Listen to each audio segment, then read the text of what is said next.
You fell off? I'll remember that. Because I'll remember when I had someone tell me I fell off. I'll be like, ooh, I did that. So this will be super duper winning. Don't do this against Roy. Not recommended, plus ratio. Ever so slightly winning. Not too bad of a pick because Roy sucks. Plus ratio. Even, not to be confused with even Steven. Because Steve is fucking broken. Fuck Steve. Plus ratio. This is probably my kind of lose. Unfortunate. You hate to see it. You hate to see it. Better luck next game. And then this tier will be called I don't think anyone likes me. Everyone just goes as characters and destroys me. It's unfun. It's unfair. And I've had it.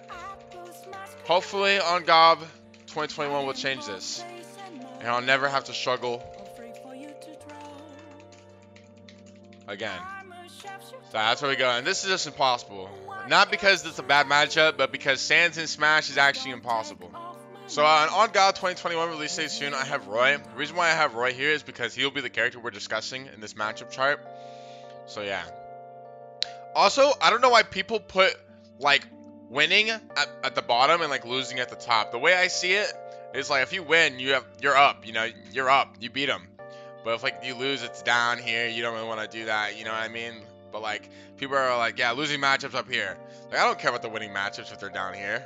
So the Steve matchup, honestly, even. Roy Steve is even. So neutral, the way it works, if you watch my set against Yoni, or if you watch my set against, yeah, Yoni's probably the best example because that's the set where I understood the Steve the most. A lot of it comes down to patience, but being patient within your aggression. And the way I mean by that is because a lot of the times Steve will just camp and they'll put up like a wall, and then if you don't know the matchup, you're either thinking, okay, I'm going to jump over the wall, or I'm just going for the wall to despawn, you know? And a lot of people surprisingly don't know much about Steve, actually. So if you break the first block, the grounded block, that means you can run now. You can run under it. It doesn't matter if you're playing Bowser, or if you're playing the tallest character in the game, and then he has 2 blocks stacked up. If you break that bottom block, you'll always be able to run through the block. So with this in mind, Steve also, when he mines, the only reason why Steve would want to get behind this wall is to mine, because that's his only form of camping. That's his only reason to camp you. So he gets behind this wall and he starts mining. When he mines, with every mine input he has 9 frames. It's a 9-frame delay of lag if he stops mining. So, and he has to he has to stop. He can't like keep going, see you rush in, and then stop, unless you're playing like a slow character. So I'm sorry, but this is a Roy matchup chart. Seriously, don't talk to me about your slow character having problems with Steve. I don't care. So with this in mind, if Steve builds a dirt wall and you break the last dirt, and you're Roy, and so you're like this close with Steve, your dash is kind of unreactable in a sense of like he has to hit you when you're dashing. So he has to catch your initial dash or your whatever burst option you throw out, and he has to do that with either like F smash or like back air, or like jab back air or nair back air. So with that in mind, a lot of it comes down to knowing when to read that the Steve is going to commit or keep mining. And if he keeps mining even after you broke that block, you can close the gap a little bit by maybe even walking forward and then bursting in. Yeah, he could also just dash attack and then you just farm because, you know, he bursted you out. But if he does dash attack, it's an easy upbeat read. So it's all about knowing what the Steve is going to look for after that. But also, Steve can't mine because he's cornered. He's cornered, he can't mine because if he mines, that's a commitment, and that's just, you know, and that's not what he's going to do. So when you break that dirt block and you close that gap between you and Steve, he can't do anything. He has to burst you, or he has to get out of that situation and then go to the other side and then build a new wall. So because of that, it's super huge in the matchup to get a lot of burst damage of and keep it up. Also, Roy deals with crafting table very well. It takes 3 down tilts to break crafting table, which is a little more than Pac-Man Hydrant, and yeah, that's pretty fast, and it's really low committable. So you can down tilt once. If Steve's not near you, down tilt again. If he's still not near you, that's a 3rd down tilt, and then he wastes his crafting table. And if you break crafting table, that takes 1 material. When I went back and watched my set with Yoni, I noticed that like the commentators were like, and Goblin just keeps going back and he keeps breaking the table. What is he doing? What is he doing? If you break the table, it takes a resource. So when Yoni was doing that planking camping, it was working, but he had to stop doing it because I kept breaking the he had to keep breaking he had to keep making new resources, and he kept exhausting dirt blocks and a crafting table block, because the crafting table will just fall because it goes wherever Steve is. So if he's in that one spot, I only have to break it once for it to keep respawning. So even though that was really cringe, and you kind of have to hold the L with that, you know, he's making as many resources as he's losing. So the amount he's making is very minimal, and he still has to get back on stage and build, because he can't really use crafting table when he's like that, because it'll just break too fast. So down tilting the crafting table, and with just down tilt, staling it, and just waiting it out, and then knowing when to burst Steve in that wall, super huge. Now the next question you're gonna ask me, Gob, how the fuck do I deal with minecart? How do I actually deal with this atrocity of a broken move? Well, I'm gonna tell you right now, you really have to be ready for it. You have to position yourself in a range where you can punish crafting table if it comes out, but you won't get punished for trying to punish it. You know what I mean? You're not gonna get punished for trying to punish crafting table, because not crafting table, minecart, because you're ready for it and you're focusing on your positioning, being if he minecarts, he's getting punished. If he doesn't minecart, it's a reset of neutral, or nothing happens. You know, you want to make sure nothing happens, or you get what you want every time he's in a position where he looks like he'll minecart, because they're either minecarting in 3 positions. They're minecarting when they're in front of you, when they're too close to you. So like at that corner when you break that dirt block, that ground dirt block, and he has to like 50-50 burst or keep mining. Minecart is an option he has, so you have to be ready for minecart. 2, they do it from disadvantage. They either jump from ledge and do it, or they build up the blocks and they do it. And you know, that's pretty obvious. It's a get out of jail free card. Or they'll do it out of a hit stun. You know, like if you are extending on your hit stun or your combos, then they'll just mash out a hit stun, because it's invincible. It's like spin dash. And it's spin dash that kills you, and you know, it kills you no matter what, even if it hits you or not. So that's just those little interactions. When it comes to neutral and boxing Steve, up tilt is minus like 3 or 2. So I know that when you shield one, you can buffer the drop shield to match the parry timing on the second up tilt if they're mashing up tilt. And if they're not mashing up tilt, you can 50-50 keep shielding or up tilt, because it's not like they can up tilt, or up tilt unreactable grab. You know, it's up tilt into unreactable, unpunishable second up tilt. So you can either parry that second up tilt, or what I like to do is I just up B after the first one. I mash up B after the first one because if they're buffering the second one, it's always gonna punish the second one. So easy money right there. Easy money right there. So they have to, the Steve player, if he's mashing up tilt on your shield, once he hits that first up tilt, just mash up B out of shield, because if he buffers the second one, then he's getting hit. If he shields, that lets you know that he's looking out for up B, and that means that he's gonna buffer shield after up tilt. So it's up tilt 1 shield, and that's a quick turnaround grab if you can read it. You know, it's an uncomfortable situation, and you're probably thinking, Goblin, if we have to go this far, how is this matchup even? You know, think about how many characters Steve is doing this to. You know, you have options, and thankfully we have a DP. And we're able to just tank a second up tilt. A lot of other characters can't tank that second up tilt, and they still do really good against Steve. So when he's up tilting or jabbing your shield, and I think those like those are like the only 2 moves he's really gonna do that like are mashy. Then take into account if he's gonna do the second one, and just up B. Yeah, just up B your problems away. Seriously. So I don't know if down tilt is actually minus or +5. I think it is +5. So if he down tilts your shield, you kind of just have to hold it and see what he does next, especially if he's close to you and could just mash an option. But again, if he's mashing an attack after down tilt, that's up B. But I don't know actually if you can up B if it's +5 on shield. So honestly, probably not recommended. Again, if it's down tilt, you kind of want to respect it, and you can react to grab. You just kind of want to get out of that situation entirely. When it comes to off stage, also when he's hitting you with a combo, an up tilt up air, or like a jab string, when it's a jab string, what I do is I SDR hard out and away. Or when you're in an up tilt string, so you're doing up tilt into up air, honestly, just mix up your SDI. You want to either do SDI away or SDI in. It's kind of like he can really react and cover any DI, but you want to mix him up as much as possible. So if he's hard committing to the DI away, then if you SDI in, then you get out of that pretty early, and vice versa if he's reading the hard SDI in. So, and if he's reading no SDI, then easy money, easy money. And then when it comes to the jabs, I just SDI hard up and away, and usually I get out of the jab strings pretty easily. I only take like 20 to 30% at most, usually when I get jabbed. So if you can do the same thing, you can hard SDI up and away, it's gonna help a lot. And when you're in an up tilt string, honestly, you're gonna have to hold the 50%. We play Roy, we're already used to getting to 50% very easily anyways. So getting to 50 and then just winning in the mid% interactions is just huge. Just hold the 50%. It's gonna happen. It always happens. We're Roy. So for neutral, when it comes to advantage, keeping Steve in disadvantage is pretty hard.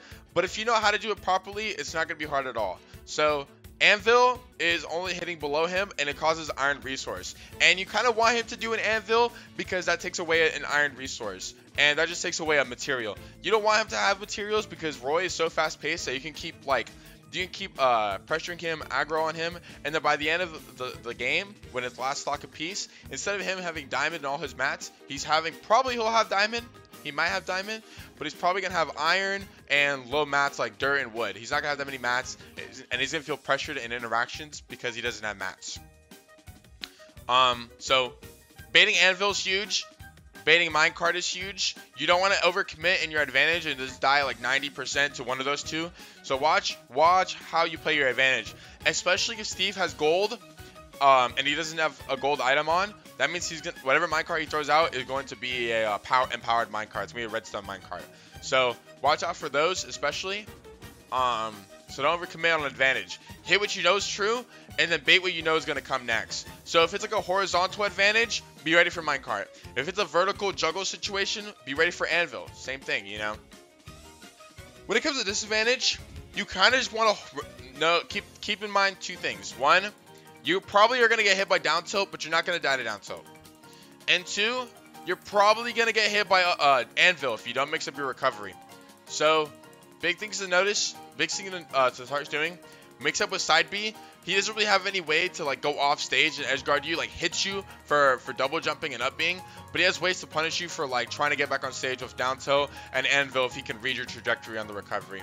Stalling with side B and stalling with your double jump to mix up the timing on how you're gonna recover, and then doing double jump up B snaps to ledge is super huge because you don't want to recover slowly without mixing up resources. If you recover slowly and obviously doing a double jump and then up being, then you're just gonna lose. You're just gonna get bodied for it because he doesn't even have to read you and react to how you're recovering. He just does it.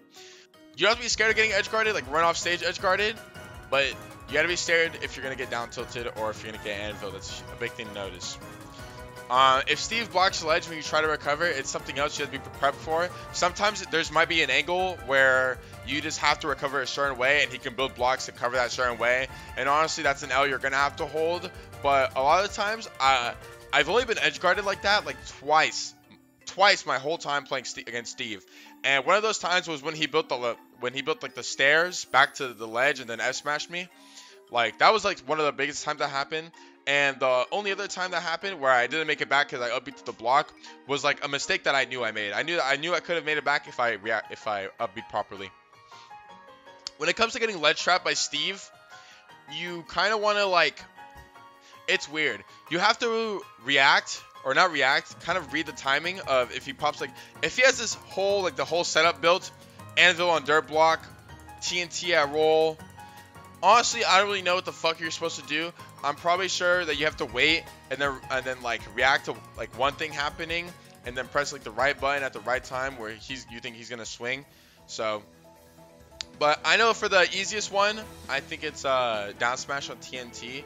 What I do is you can either, so if they pop it too early and they fall off when you still have advantage or when you still have invincibility on your ledge, you get up attack. And you get up attack when he falls off the TNT and then has to down smash again. But I think they can also just build a block after the TNT explodes, and then down tilt again, or down smash again. I don't know if you're doing that. I hope I just didn't open another book for the Steve players, but yeah, it really comes down to knowing what the Steve was looking for and how to like deal with that one thing specifically. Because a lot of times you can kind of jump if they have to set up, because if they take too long to set up their ledge trap, you don't want to be at ledge for a while, because you know they're either gonna swing earlier or they're gonna still set up. Also, Steve can't really deal with down tilt well. He's forced to disengage in scenarios where he's dealing with down tilt, and he's forced to like just like dash away. He can't really deal with it. So if you down tilt him, you would kind of just like wait for him to do something and then punish that every time if it's like a bad habit or something. So a lot of things in that matchup. I know the Steve players, when they talk about how to beat Roy, they're just like up tilt lol, gif lol. Also, yeah, you can edge guard him when he has no side B, because if he doesn't have iron, he's forced to up B to the ledge or up B high. And you can, honestly, you want to be ready for the high recovery by Steve. You don't want him to high recovery, because Steve doesn't have that many get off ledge options. He kind of like, with Roy, you can kind of just like trade with him, and he doesn't really win trades that well, because forward air is fast and back air is fast, but it's kind of slow compared to like Roy's speed as well. Do you just react to early or late jump out of minecart? You don't react to the jump. You react to them just like side being over to you, and then just react to that. So you don't want to be too close where you can't react to side B. You want to be ready to react to side B. Okay? Even Steven. Not to be confused with Even Steven, because Steve is broken. Fuck Steve. Plus ratio. Yep. Chunk called it. Even MU. Even MU, baby. Don't be crying because you lost the Joker. Don't be crying because you didn't side B stall and you got it countered. Don't be crying to me. Don't be crying to me. Don't be crying because you had an obvious air dodge to ledge and you got F tilted or down air. Don't be crying to me. I ain't having that today. Don't be crying to me. Seriously. Seriously. Roy has so many options to do with Joker as a character that, like, if you lose to Joker and your first thing was, man, this match is fucking ass, I don't know what to do. Like, I don't know what to tell you. I don't know what to tell you. I seriously don't know what to tell you. You know, Roy has so many tools to do with Joker in neutral, keep him in disadvantage, and recover. Honestly, I feel more comfortable recovering against Joker than I feel against like a character like Villager. Like, I'm trying to think who else I don't like recovering against. Like Shulk. Even like Wario. I don't feel comfortable recovering against Wario sometimes, but I feel more comfortable recovering against those characters than like Joker. So for the neutral, a lot of it that you have to play against Joker is a lot of bait and punish. It's a lot of bait and punish because Joker's options aren't fast, and his movement is also not that fast. Like, I don't even know if he's faster than Roy on the ground. He might be, I don't know. Yeah, Roy's faster than Joker. So all of his things are slower than Roy in every aspect. Like, his frame data is slower than Roy's. Like aerials, like back air frame 7 out of shield. All this is so slow. Nair frame 12, forward air frame 7. So look at his frame data right now. We can see one big thing. Joker has no out of shield options from the front besides up smash, which is frame 10. So that's frame 10 out of shield, which is not that bad actually. It's pretty good. So this means that frame 10 up smash is like, this is like R.O.B up smash. R.O.B up smash, but a lot less range. A lot less range. So yeah, so you can easily outspace that. So alright, so this shows us that he has none. Slight Joker is par for Chrom, Roy Def even. I don't like Chrom Joker at all. I think that matchup's unwinnable. But yeah. So he has no out of shield options from the front in terms of aerials. His up smash isn't comboing anything, so at low percent, you're really taking advantage of the fact that Joker has no out of shield options from the front. And he doesn't really want to commit at all. So let's say we can take advantage of Joker from the front using our forward air and down tilt and space falling back air. He can't punish any of that. He has to respect it. So Joker's either going to shield and then either full jump, drift in nair, or he's going to dash tag, or he's going to down tilt. A lot of these things are going to happen. If you put yourself at a space against Joker and play that bait and punish where he has to jump in, he has to run in, and all of your hitboxes are bigger. Look how small his hitboxes are. Look how small this hitbox is. You think I'm fucking scared of that? You think I'm actually scared of that when I have back air? But you see, like, look how big forward air is compared to like anything Joker has. Like, yeah, like this is like everything Roy has just outranges Joker. So And you're probably thinking, God, we can't approach. He's just going to dash back, and he's going to F tilt, and he's going to dash attack, and he's going to down tilt, and he's going to up smash. If you don't ever hard commit against Joker, and you always force Joker to hard commit, what is he going to do? You know, he's forced to interact. He's forced to fight you.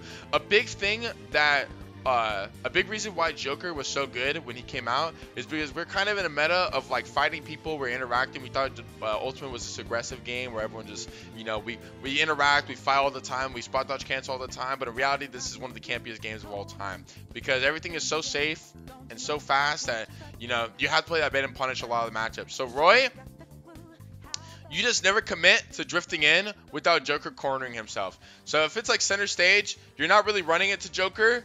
You want to let Joker kind of like jump into you with like an obvious move, and then like you just beat it out. If he full jump snares you, you just dash back side B all the time because he has to land and side B's transcendent, so it's going to outrange Nair. Like, look how small this hitbox is. And this is like his best approaching tool. This is literally his best approaching tool, and look how small that is. Oh, so broken. Yeah, when he has Arsene, it's a little bit bigger, but come on. Like, this is not that big, guys. Come on. Seriously. Let's think for a second. Can it camp you with gun? Yeah, but also Bayonetta can camp you with gun, but it's not that good. So, he can camp you with gun, but if you just shield it, then he's not going to do anything. He has to approach you. He has to fight Roy a lot more than you think he does. So, he's not getting too much off of gun. So, take note of that. So, one, we don't have to approach him really. We don't have to fight him that often. He has to make a lot of moves. He has to approach us a lot. So we can get close with Joker, and then we don't have to commit in that interaction. We just dash back, and then if Joker doesn't commit, Joker has to get in again against Roy, who's way faster than him and has way bigger hitboxes than he does. Honestly, I'm making it sound like Roy beats Joker, and honestly, I could see it happening in the future. But right now, Arsene's a little bit too broken. It's a little bit too strong. So, another big thing is F tilt on shield. F tilt gets true punished by up B if it's unspaced.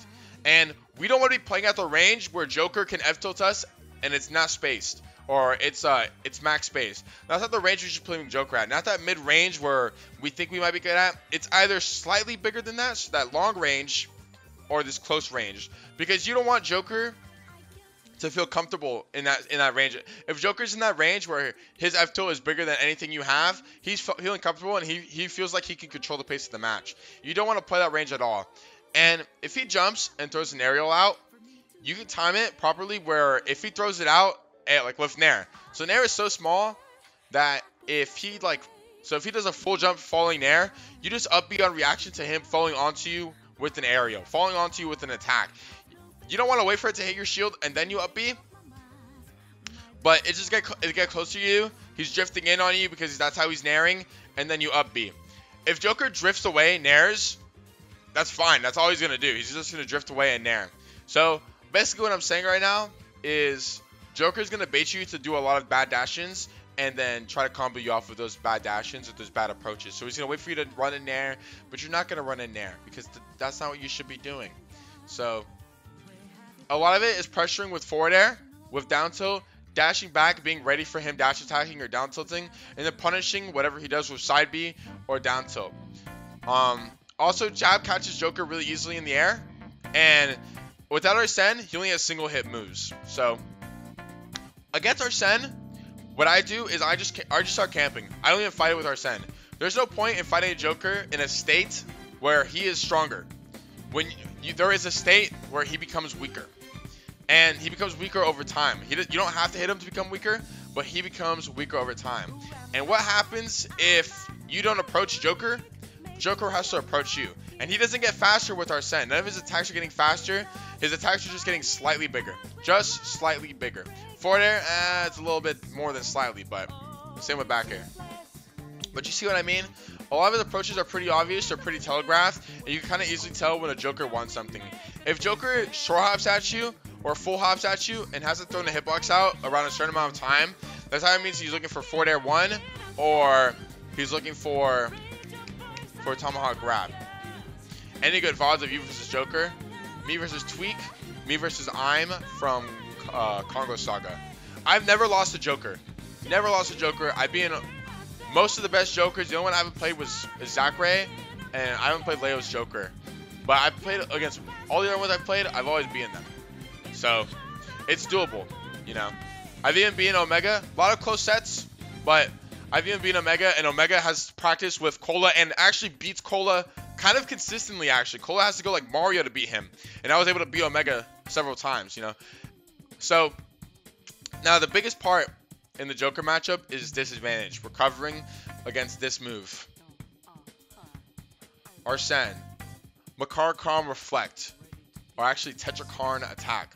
Actually, it's Tetrakarn Counter Attack. This is the move that we Roy mains hate. We hate it. Tetrakarn, Marcanakarn. We hate these moves. So, how do we recover against Joker? A big thing that a lot of Roy players don't do and they don't take advantage of. Actually, I'm just going to pull it up right now. So, let's see here. I get forward aired. Boom. Look at that. Look at that. So, here, a lot of situations, Roy players have either done one of two things. Roy players have either double jump there, directional air dodge there, or kept drifting and then up beat, and then double jump or air dodge. But it's a little bit too obvious. So the timing Tweet comes out of stage 4, he comes out to gun me. If I jumped, I would have died to getting gunned because the first hit of a gun would have knocked me back, or I think it's the last hit of gun. But I definitely would have lost my stock there if I had jumped. So I don't jump. So I fall inside B. Why do I fall inside B? Goblin, why do you fall inside B? He easily could have just ran off stage and hit you for it. So, Roy, you know, if you were in the full momentum Nair stream, we learned two things. We learned that Roy, one, has one of the highest air speeds in the game. So that means when he's in the air, he's really fast. But he has really bad air acceleration. Really, really, really bad air acceleration. So this means that Roy has been in the air for a really long time to get his maximum drift. When you side B with Roy off stage, your drift doesn't go away. Your acceleration doesn't go back to 0. So it's not building up and then you side B and then it goes back to 0 because of that small stall that happens. It still carries on. It just stops moving. Like it stops moving because you're side B, you're stalling yourself. So while you're doing this, so you're off stage, you side B, it's still going, and then now after that side B, since you were in the air for a longer amount of time because you side B stalled and it stalls you up in the air too, you kind of like, so you side B and it still keeps going. It's not in the air, side B, back in the air. Or no, it's not in the air, side B, back in the air. My air acceleration is gone. And it's not this either. Side B and then keeps going. It's side B, keeps going. It keeps going. So you get faster in the air. So like I would not have been able to like without being in the air that long, I would not have been able to double jump that fast and then air dodge that fast. I was able to do that because of my air acceleration, and I had enough airspeed built up where I was able to do that. And I think there's another instance that happens in right there. So here, second example. Air dodge up. Stop air dodging left. Stop air dodging left. Y'all need to start air dodging up. Where do we want to go, guys? We want to go up. We don't want to go left. We only want up from here. Up. Here's why you want up. Up puts you in a lot of lag. It puts you up, but you're in a lot of lag. But we don't care that we're in a lot of lag because our goal isn't to immediately get to center stage, get back to stage. Our goal after we directional air dodge up is to build what? It's to build air acceleration so we can reach our airspeed as fast as possible. So you air dodge up and you're off stage. I'm in the fucking bubble. I'm parallel. I'm literally parallel with the ledge. And I double jump and I up B. I'm fast as fuck, baby. I'm fast as fuck. Cause I'm literally just in the ledge. I'm in the blast zone. I'm in the air for literally like 3 seconds. I'm in the air for, I can hit at literally 605. I'm in the air for like 3.5 seconds. 3.5 seconds of air time. They call me Brawl Meta Knight. Like, it's insane. I build up so much air drift, and it makes it so much harder for me to get edge guarded because I'm building up air drift, and I'm faster in the air. So now you're probably gonna ask me, well, Goblin, if they know you're gonna side B or if they know you're gonna air dodge up, then what do I do? If they know they know you're gonna air dodge up, or if they know you're gonna side B stall, they have to be there preemptively. They already have to be there to edge guard you because it's a commitment option. So they have to do it earlier, or they have to do it at a way later time than usual. They have to go off stage at a certain time to edgeguard you. And that time, even though they have to get to that certain time, that doesn't mean if they hit it, you're dead.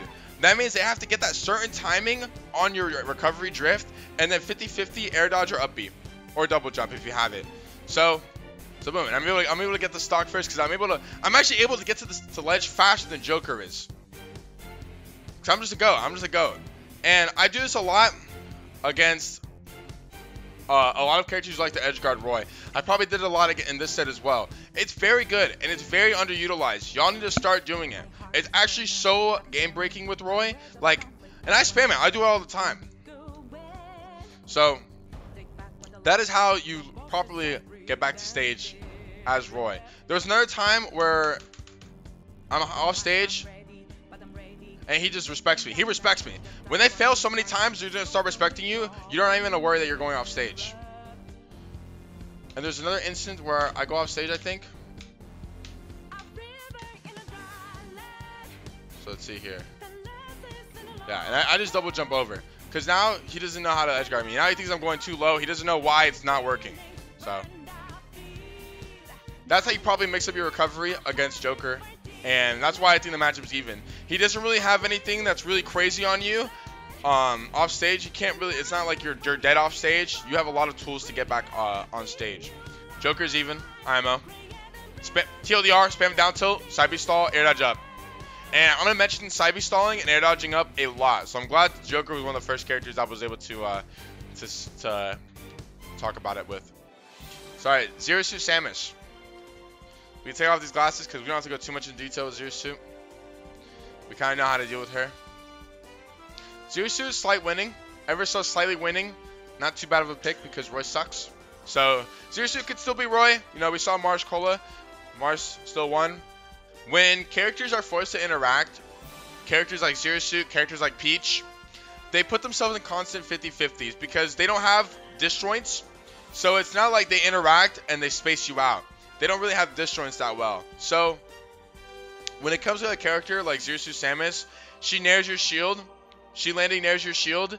And then now she has to do something else. Is she going to roll? Is she going to spot dodge? Is she going to jab? Is she going to up tilt? Is she going to do whatever? She's 50-50ing her interactions off an attack or a defensive option.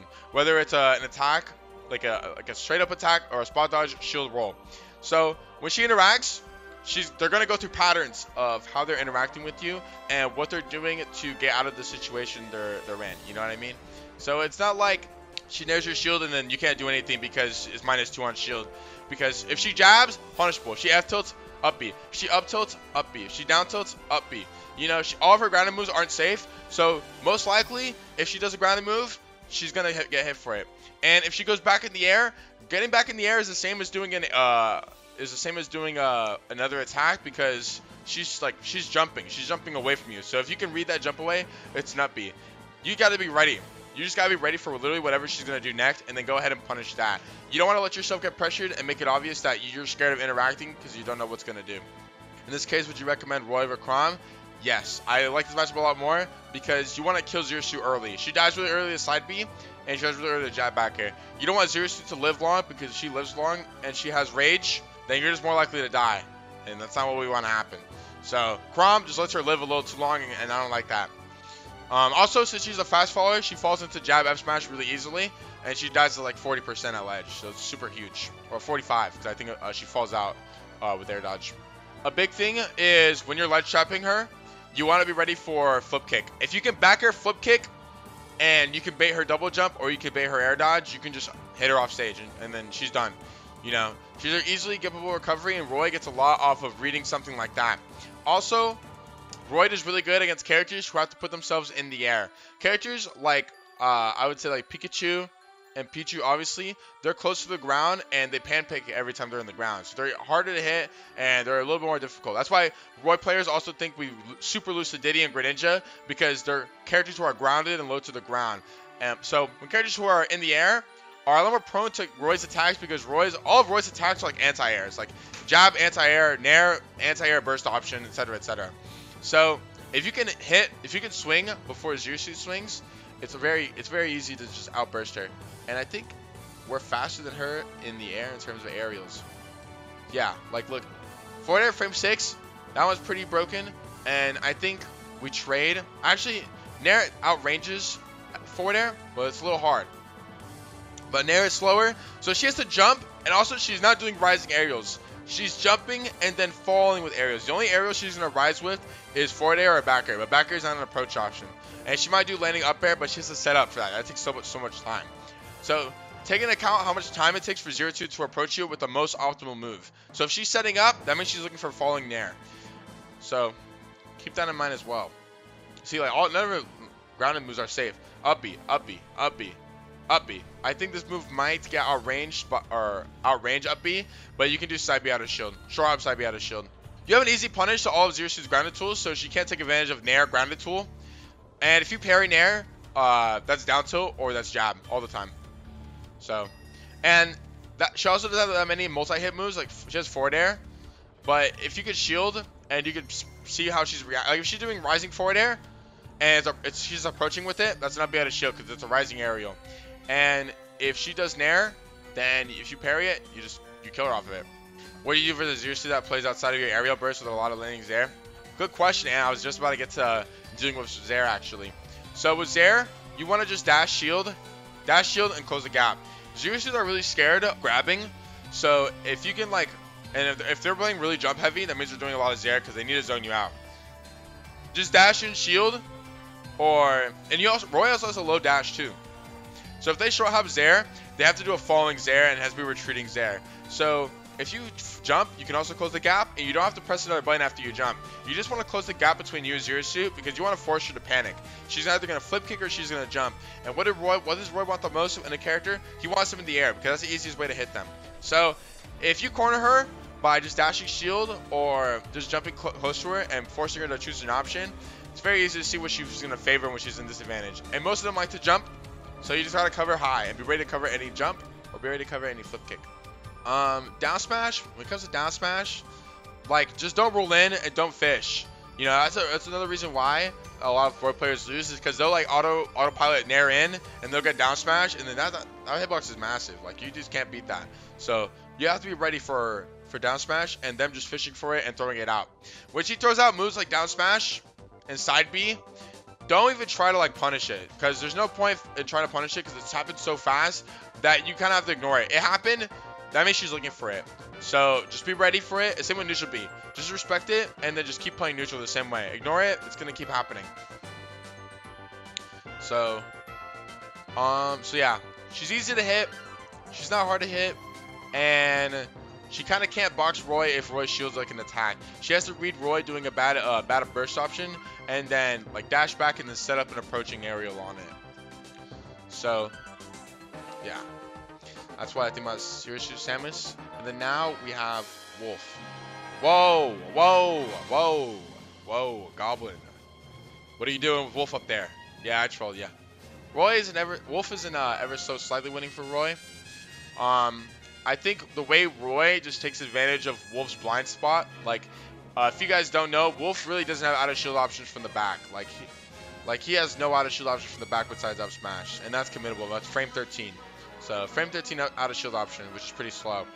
Nair is his only hitbox that can remotely hit you from behind, but there's no hitbox really that like hits from the back. You know, he has to drift in back air or drift in Nair, so he has nothing really to like cover you for doing that. And he has back air, but back air is too slow, way too slow. Frame 16 out of shield. What about footstool out of shield?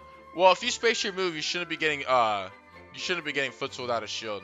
But I guess that is an option they have. But if we were to take into account every character who has a footstool out of shield, I think it'd be pretty crazy. And it also is pretty hard to jump back and then mash footstool a little bit more than jumping forward, mashing footstool, and then upping. So yeah, he has no out of shield options from the back. He has to respect you. So if you watch, literally, I can watch like any Wolf player play. Watch a scenario where they get to their backside and they're forced to panic. They literally have to panic. They have to roll, shield, they have to roll, keep shielding, wait for an obvious opening, or they have to jump away. Usually they just jump away or they roll away. But regardless, they're forced to choose one of those panic options to get them out of a bad situation because they got hit on their blind spot. They got hit where they're the most weakest and the most vulnerable as a character. And they don't like that at all. How do you recover against down smash? If I cut down smash, I get hit by that low angle. Honestly, in a situation like that, I would double jump, I would side B, and then I would up B. And then I would mix up going high or low, but depending on the angle that they're trying to nair edge guard me on. Because that's definitely a big scary scenario that happens a lot. So yeah, so we know Wolf has no out of shield options from the back. That's key to note.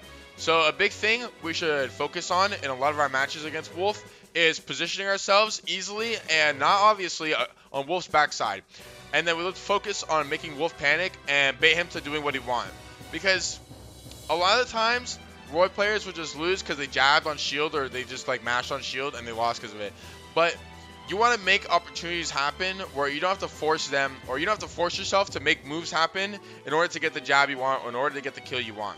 So you just get behind him, you force him to do a panic option like this, boom, he's dead. That's it. Easy money. And Roy has a lot of good combos on Wolf except down throw, but after like 10%, 15%, down throw upper becomes true and it's so good. So key things to note. Also at 0%, just forward throw Wolf. Don't down throw Wolf, just forward throw him. At most on Wolf, you get like down throw sour jab if he DIs away, and that's not worth it. Just F throw him and then watch what he does after. You know, because sometimes if he matches a bad hitbox, you can just just run in nair or run inside B. If he doesn't buff your shield immediately, you just run up side B. Down throw jab nair on bad DI though. Yeah, down throw jab nair on bad DI, but we want to take into account our opponent knowing the Roy matchup. Again, F tilt's not good. If he max pace F tilts your shield, you can't up B, but you can definitely side B out of shield. Short up side B out of shield. It only takes 12 frames, and this is minus 19. So you have 7 extra frames to just do that. Same with down tilt. Minus 16, you can't up B if it's max space because he retreats his leg back. Same thing. Short up side B out of shield. Same with up tilt. Sometimes you can't up B up tilt. Sour jab. Does down throw sour jab not combo into regrab? No. They can spot dodge. And then it's the same thing with dash attack. You want to play at a range with Wolf where you can be ready to punish dash attack. It's the same thing that the Joker problem. With Wolf corners himself because he has a zoner archetype, but he also has an aggro archetype. Like he can be aggressive mashing with his buttons. Those buttons aren't too safe, but he also has laser to zone you out with. But he's gonna have to dash attack out of the corner because you have to get out of the corner sometimes. And wolves like to put themselves. A wolf who is conscious of their blind spot will corner himself a lot because he doesn't want his back exposed. So he's gonna corner you a lot with laser. And then he's gonna dash in, he's gonna dash attack, and then you're gonna bait the dash attack because he's fishing for center stage. Wolves will do this a lot in scramble situations, out of the corner, and from center stage, so they can get ledge, so they can zone you out, and to kill you in the corner with dash attack at ledge. Sometimes they'll do the dash attack into turnaround grab back throw, so be ready for that as well. And you want to be ready for a lot of things like Wolf has to commit a lot. You can take advantage of a lot of things that he has. Don't really recommend trying to neutral B up B to ledge. You kind of just want to neutral B side B to ledge if you can punish it on reaction. But up B usually never gets caught by neutral B because the sweet spot is so good. Like it can easily grab. Oh, that's side B. Oh, I didn't know that. But yeah, it just grabs ledge really easily and it has a really good snap. So there's no point in trying to edge guard it with neutral B. You're gonna have to run off back air, and it's not really worth it. Sometimes what I like to do is if I know a character is like Wolf or Fox, where they have to up B, I like to run off slowly, so I like walk off, side B their up B, and then if they double jump, you just forward air them. You just double jump forward air them because they're more concerned about getting back onto the stage than killing you, and they're not really thinking I'm just gonna double jump near this guy because they're in hit stun. They're not in a tech position. So whatever move you throw out, you can just match them and outrange them. Or if they don't jump, you just do side B forward air. Or if you're raw, you do side B drifting down air. That's if you're raw. And I don't know if you guys can handle that. So take advantage of Wolf's shield, down tilt a lot, and Wolf has to respect down tilt jab on shield. He can't try to fish for forward air after down tilt on shield because jab is down tilt's -3. And jab is frame 5, which means that's 8 frames. So you have 8 frames for that. And Wolf's forward air is frame 10 out of shield, which means you'll always be way faster than he is out of shield. Side B1 baiting the stage spike has killed a lot of foxes who mash tech. Yep, easy. And edge guarding Wolf's pretty easy. you can kind of run off there, and there's some trajectories where he has to air dodge, or he can't make it back. So the earlier you can go off stage against Wolf, the better it is. We bodied Corrin pretty badly. I wouldn't go Corrin against Roy. It's pretty bad. Again, you can like up B everything she does, in a sense that like she has to like approaching aerial you. She doesn't really get much if she does retreating aerials, because she doesn't. Her combos like won't link. There's too little hit stun on her aerials to do that. So she can't really approach Roy, and if she does approach Roy, she kind of has to mash. Forward air might be safe, and so is up air, and nair is -7, which means that Roy can't punish it. But the fact that she has to land with an aerial on shield, is not good for her. And all of her tilts are super unsafe. They're all double digits. If she does anything that's like a tilt, you just short hop side B out of shield or up B. If you can up B Corrin while she's trying to get his combo started before that forward air starts, or before that nair starts, then it's easy money. Also, Corrin forward air might be -4, but to space it is like really hard. And most Corrins know their hitboxes are slow. So if I see a Corrin jump at me, it takes her like half a second to set up for that forward air. It takes her like 20 frames or 30 frames to set up for that forward air.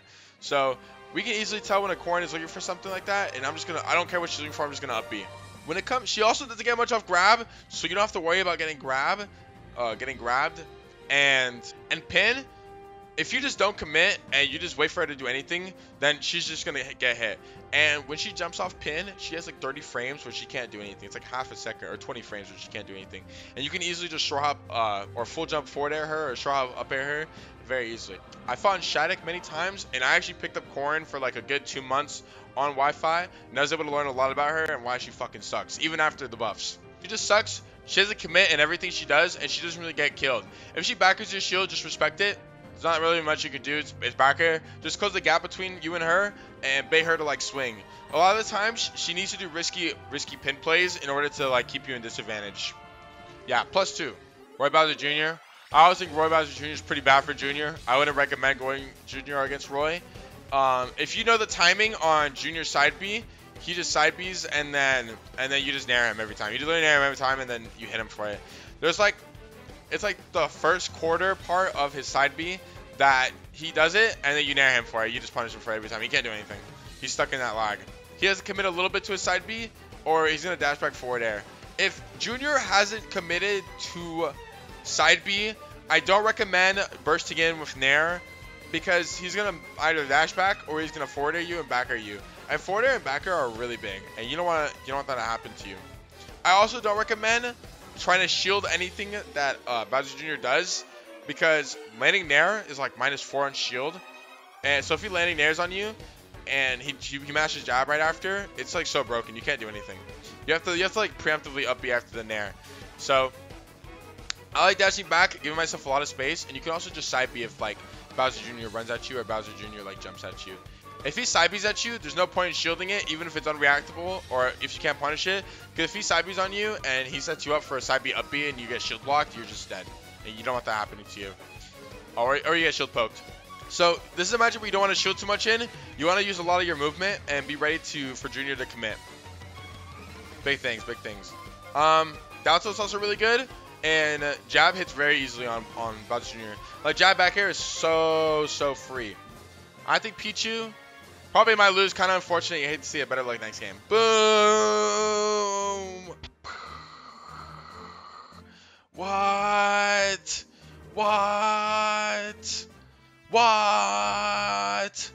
Yeah.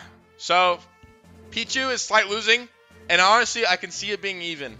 I think the way Pichu has been nerfed a lot of times and the way the meta has shifted is entirely different to how we first viewed Roy Pichu in the beginning. Pichu's been nerfed a ton. He damages himself a little more. Like he got damage nerfed and then he got damage buffed. And Pichu, so big thing about Pichu is he doesn't have range. So earlier we talked about Zero Suit Samus. Every time Zero Suit Samus boxes you, Zero Suit Samus has to get close to you, has to get on you, and then has a 50-50 what they're going to do. So Pichu is going to like landing nair on your shield, and then he's going to choose the second option right there. And he doesn't have no disjoints. It's not like he's going to outspace you and then like punish you for reacting to whatever move he does. He's going to unspace, hit you on shield, and then he's going to buff for his second option, whether it's offensive or defensive. So if it's offensive, that's an up B out of shield for free, easy.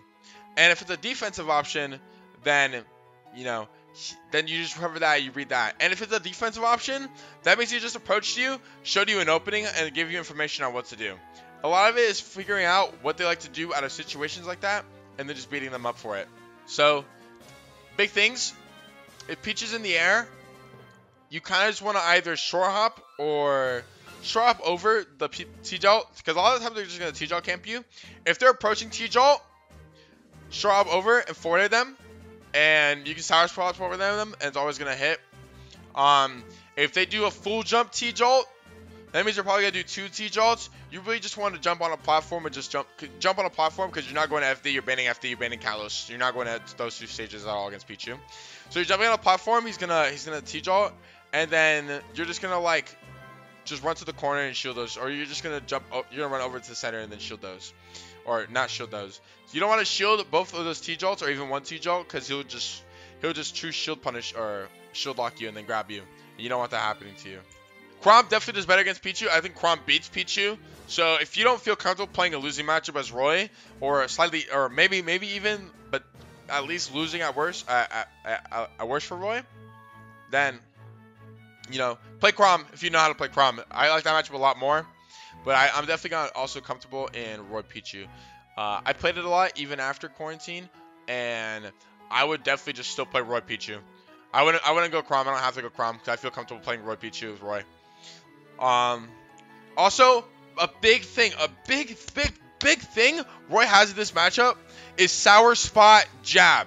The reason why Roy's Sour Spot Jab is so good against Pichu is because since Pichu's a light character, he goes into Tumble a lot earlier on Sour Spot Jab, which means he goes to Tumble at 60-ish%. A lot of people aren't ready to tech Jab at Sour Spot Jab, because they think they're just holding DI out on Sweet Spot Jab, and they don't want to. They're either mashing air dodge or they're not mashing anything. They're mashing jump. So they're gonna miss the tech on Sour Spot Jab, and you're gonna punish them every time for it. And that Sour Spot Jab will set up for down tilt. So I think Sour Spot Jab starts putting him in tech situations around 55 or 50%. 55 to 60% is when Sour Spot Jab sends him to Tumble. And they can DI up and away on Sour Spot Jab, and I think they won't go into tech scenario. But a lot of times people aren't even DIing Jab, so you don't have to worry about that happening at all. Big thing, Sour Spot Jab. Also, Pichu does not have any option that's fast enough to punish Sour Spot Jab on shield. If you space Jab, which will be Sour Spot Jab, and you shield right after, and he forward airs you, you're going to up-B him every time. When are we throwing Jab against Pichu, though? All the time. You're going to run up and you're going to Sour Jab his shield, and then you're going to shield. You're going to block him. When it comes to Pichu combos as well, getting combo with Pichu, I just SDI up and away. I try to get out of there as possible. I just mash SDI up and then jump out, because Pichu doesn't have height game like Pikachu does or any other character. His jumps are really low to the ground, so he'll like you SDI up and you double jump out, and he can't catch you because you're just too far. Neutral, if a Pichu's playing really grounded, you're gonna do a lot of down tilt, a lot of dash back. If he jumps in at you after a down tilt and when you're dashing back, you just want to side B him or up B him.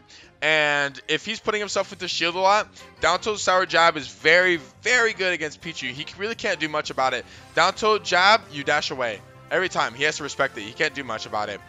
When it comes to getting edge guarded, it's again, mix it with side B and mix it up with your double jumps and your air dodges. It's very crucial to fighting Pichu, especially if he's going for down airs, if he's going for T-Jolt gimps, or if he's going for an F smash or down smash at ledge, or if he's going for a ledge trump back air. Watch out for ledge trump back airs. They're gonna do them. Don't sleep when you're at ledge. And I like grabbing Pichu a lot. Grabbing Pichu is so huge because they like to rely on shield a lot, so they can nair out a shield, put you in a tech scenario with whether it's a sour spot or sweet nair, and then jab you and then kill you at 60 with sour spot jab or spot nair at a shield. So watch out for that. So don't be afraid to grab Pichu. Pichu also doesn't get much off spot dodge until like kill percent. So he'll spot dodge and then he'll like grab you, and then he'll do like 20%. If it's like a 40%, 30% range, he's not getting that much off of spot dodge. So you have to be afraid to grab him. And if you know he's gonna spot dodge, that's a run up down tilt or run up jab, easy, or run up side B. And then now he has to commit so much as a character who dies at 40 or 60 at side B at ledge, 40 to 50 to 60 at side B at ledge. And up there starts healing Pichu at like 140 or 130 as well. So just be ready for that. And you don't want to be too shield heavy. You want to be very mobile against Pichu. You want to be in his face a lot and force him to make bad decisions, because his quick attack also doesn't have a hitbox like Pikachu's does. I think it's agility that's called. So you don't have to worry about him crossing you up and just getting to the other side of the stage and hitting you for it like Pikachu does. So Palu, ever so slightly, not too bad of a pick. Slight Roy. What are your Min thoughts? You'll find out. Stop rushing me. Seriously. I'm tired of being rushed. Boom. Roy slightly beats Palutena. Down tilt is really good, and cross up nair is really good on Palutena. She kind of has to respect it, and she has to get they really just have to parry. They have to rely on the second parry timing and then like dash attack that. Roy is not that bad. It's honestly a little closer to even, but I just think that like with the nerfs she keeps getting, that Roy just does fine in that matchup. He does really confidently. Palu is a little weird because Palu is also forced to interact because she doesn't really have that much nair or like disjoint range on her nair against Roy, and her forward air is a little unsafe for now. It's -5, so if you parry forward air on shield, you can just down tilt her. I have a stream deck. That's how I was able to do that sound. Falco, or I'll do Falco next. So she has that, and she can't shield grab Roy. Not anymore because of the nerfs. So if you hit the middle spot of Roy jab, or if you hit sweet spot jab on first jab, she has to 50-50 read if you're going to grab or not. It's a huge commitment for a character like Palutena, because if she commits to that, she just kind of dies.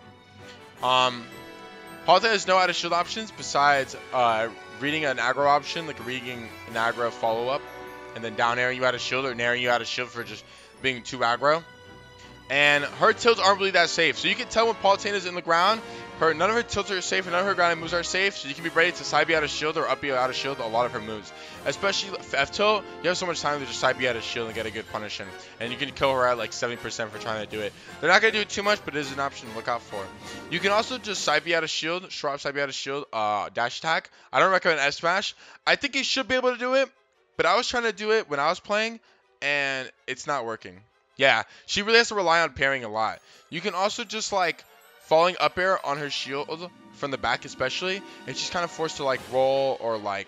So if she's already dash attacked you and she dash attacks your shield again, just drop shield F smash. But you have to be frame perfect probably. So don't hesitate on that. A lot of it too is dashing back and being ready for nair. Dashing back, side being nair, and then boom, that's a good punish. What's up, Kronos? I'm excited to see you too, man. Follow crowds up nair shield and she's behind Roy Arthur. Can Roy nair out of shield with the behind hitbox? No, definitely not. I tried that against Chag a lot, and it just wasn't working. A big thing you're going to start doing is if she nairs on your shield, it's -10. So if you can react to the position she's in and punish it like straight up, there's -10. So you can always up B out of shield, always up B out of shield nair. Never not up B out of shield nair. It's not safe. Always up out of shield. You don't respect it. Just react to the position she's in when you're ready. It's ready for you basically. When it comes to edge guarding, Palutena doesn't really have that many options. Her best option, in my opinion, is multi-hit spike nair, but even then, it's a little bit too risky. She has neutral B to cover jumps, and she has counter to cover low recoveries. Side B stalling is huge because her only way to edge guard you is she'll have to read the side B stall, and you can easily mix up how you're going to recover after that. Because if she side B's and you side B, she neutral B's, that's a free double jump up B afterwards because she's in lag after the neutral B. So that gives up her whole ledge pressure, her whole edge guard pressure right there. Down tilt works very well as ledge pressure like any other character. Just make sure you're preemptively holding away if she's swinging down tilt. You can easily see that she's swinging down tilt when you're recovering. So be ready on that. Polo is a really bad counter, so you can sometimes just double jump up B her, get hit by the counter, and if you got hit by while she's falling and you're rising and you're hit her at the top and not from below, you'll just go through her and you'll still make it back. A lot of options to get back. I would say nair, run off nair for Palu is definitely her best bet because she can keep Roy in the air. She can force Roy to use a double jump and then nair her again or nair him again. I think it's the best way to do it. And if you hit the sour spot or if you hit nair with the multi-hit spike, then he kind of just can't do anything. He has to like react and the double jump immediately and up B. Falco is ever so slightly winning. Not too bad of a pick because Roy sucks. But I would argue this is one of the closer matchups to super duper winning. But I would put it as +1 for now. So I'm going to swiftly go over this one because I think this is one of the easiest ones to describe. So Falco he can't get in at all. The only ways he can get in is by doing like a approaching forward air, which loses up B, approaching nair, which loses up B, like following nair, loses up B, and run up tilt, which actually doesn't directly lose the up B, but if it's stale by 1, I think it does lose the up B. Up tilt -12. Oh, I lied. Up tilt loses the up B. All of his moves are losing up B except spaced F forward air, but he can't space forward air and up tilt off of it. It's impossible, and he won't get the drag down either, I believe. So keep that in mind. So he has really no way to approach. So you don't ever have to approach against Falco, because he's gonna approach because he has to approach, because that's the only thing he can do. So you bait him to approach, he approaches, and you hit him. Also, they like to roll in a lot. So be ready for a lot of roll-ins and be ready for a lot of spot dodges against Falco. Falco isn't that good of a character. Honestly, a lot of the players carry the character. So in neutral, he's not gonna be like that hard. He's not gonna be that hard to beat. He's gonna be pretty easy to beat, and you just have to focus on reading habits that the opponent has and how they like to get in. You just gotta be ready for that, really. So be ready to punish roll-ins. Be ready to punish hard drifting commitments, like side B too, because they'll do anything it takes to get in because their character sucks. They have to get in somehow. When it comes to getting edge guarded, same thing. Just side B off stage, mix up your recovery. Don't burn your jump off too early, because if you burn your jump, you get forward air, you just die, or you get nair, you just die because you can't make it back. So avoid burning your jump for no reason. You can just side B stall and up B to ledge. A lot easier, a lot safer. Against Falco, just ban tripods. Just auto ban tripods. Don't even think about it. Don't even use your brain to think about what you should ban. Just auto ban tripods. Easy money. I've saved so many people by just telling you go to ledge, hold the L.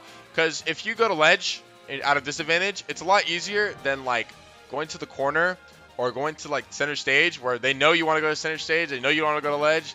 Just go to ledge. Hold the L. Seriously. Falcos are gonna run up, grab you a lot too. So be ready for that. You can, if Falco runs at you, just down tilt him and then just, force him back, You can also neutral B Falco side B very easily, just like Fox side B. So don't be afraid to charge neutral B on Falco side B.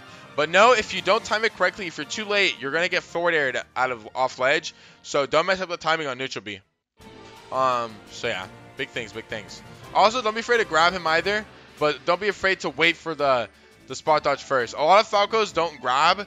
They up tilt mash first, so be ready for spot dodges because they're mashing up tilt after a lot of things. So be ready for mash up tilt, and don't land on Falco. Land away from Falco. Don't land on him ever, please. Don't approaching near Falco either. He's just gonna up tilt and you're gonna lose. Don't landing up here Falco. His arms are invincible. Don't do it, please. Don't do it, please. Seriously. Don't land on Falco ever. All right. Next up is Piranha Plant. My favorite matchup of the whole game. Ever so slightly winning. Not too bad of a pick because Roy sucks, and I'll stand by that. This matchup is easily one of the most cringe matchups that Roy has, but it's very bad for Plant, and honestly, I would argue that it could be super duper winning. Plant has a lot of good options with dealing with Roy.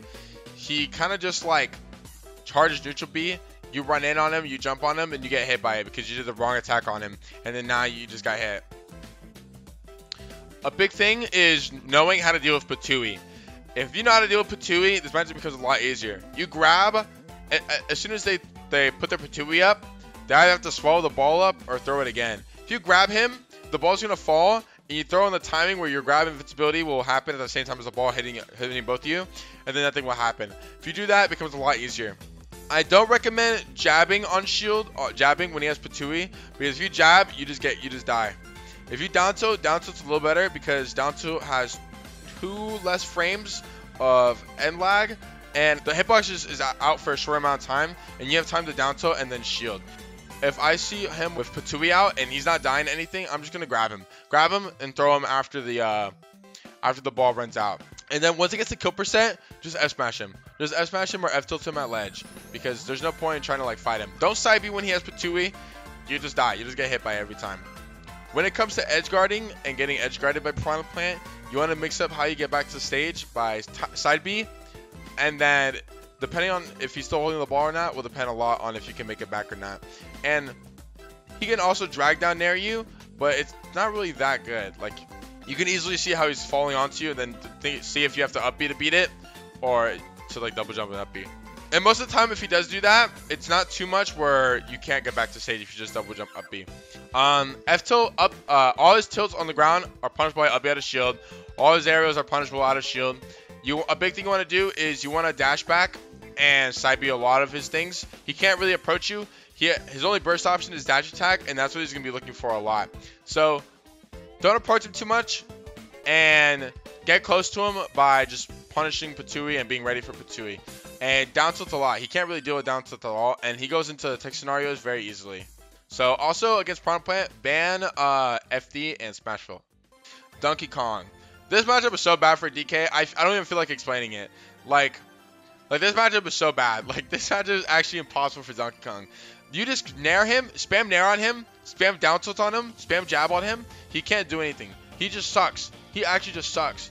You can do like landing up air on his shield, jab from behind, and he has to respect the up air, and then he doesn't really have anything to like punish Roy directly. All of his things are indirect punishes, but a lot of times his things aren't even too fast. He can't really approach you either. He can only do dash attack or close the gap, and if you cross him up, he just can't do anything. He has to really read what you're going to do next, and Roy's too fast. You cross up nair, you keep running, he whiffs grab, you dash back, he takes 80 from nair or dies. Every time you nair him, he just takes 90 or dies. DK is like the one character where I turn my brain off and I just spam nair. I literally just spam nair, and I don't think how I'm fighting this character. Sometimes I roll a ledge, I just spam jab, I spam down tilt. I really don't have to think about how to beat this character. Seriously. He landing aerials on my shield. All they do is shield or spot dodge, so I just grab on reaction.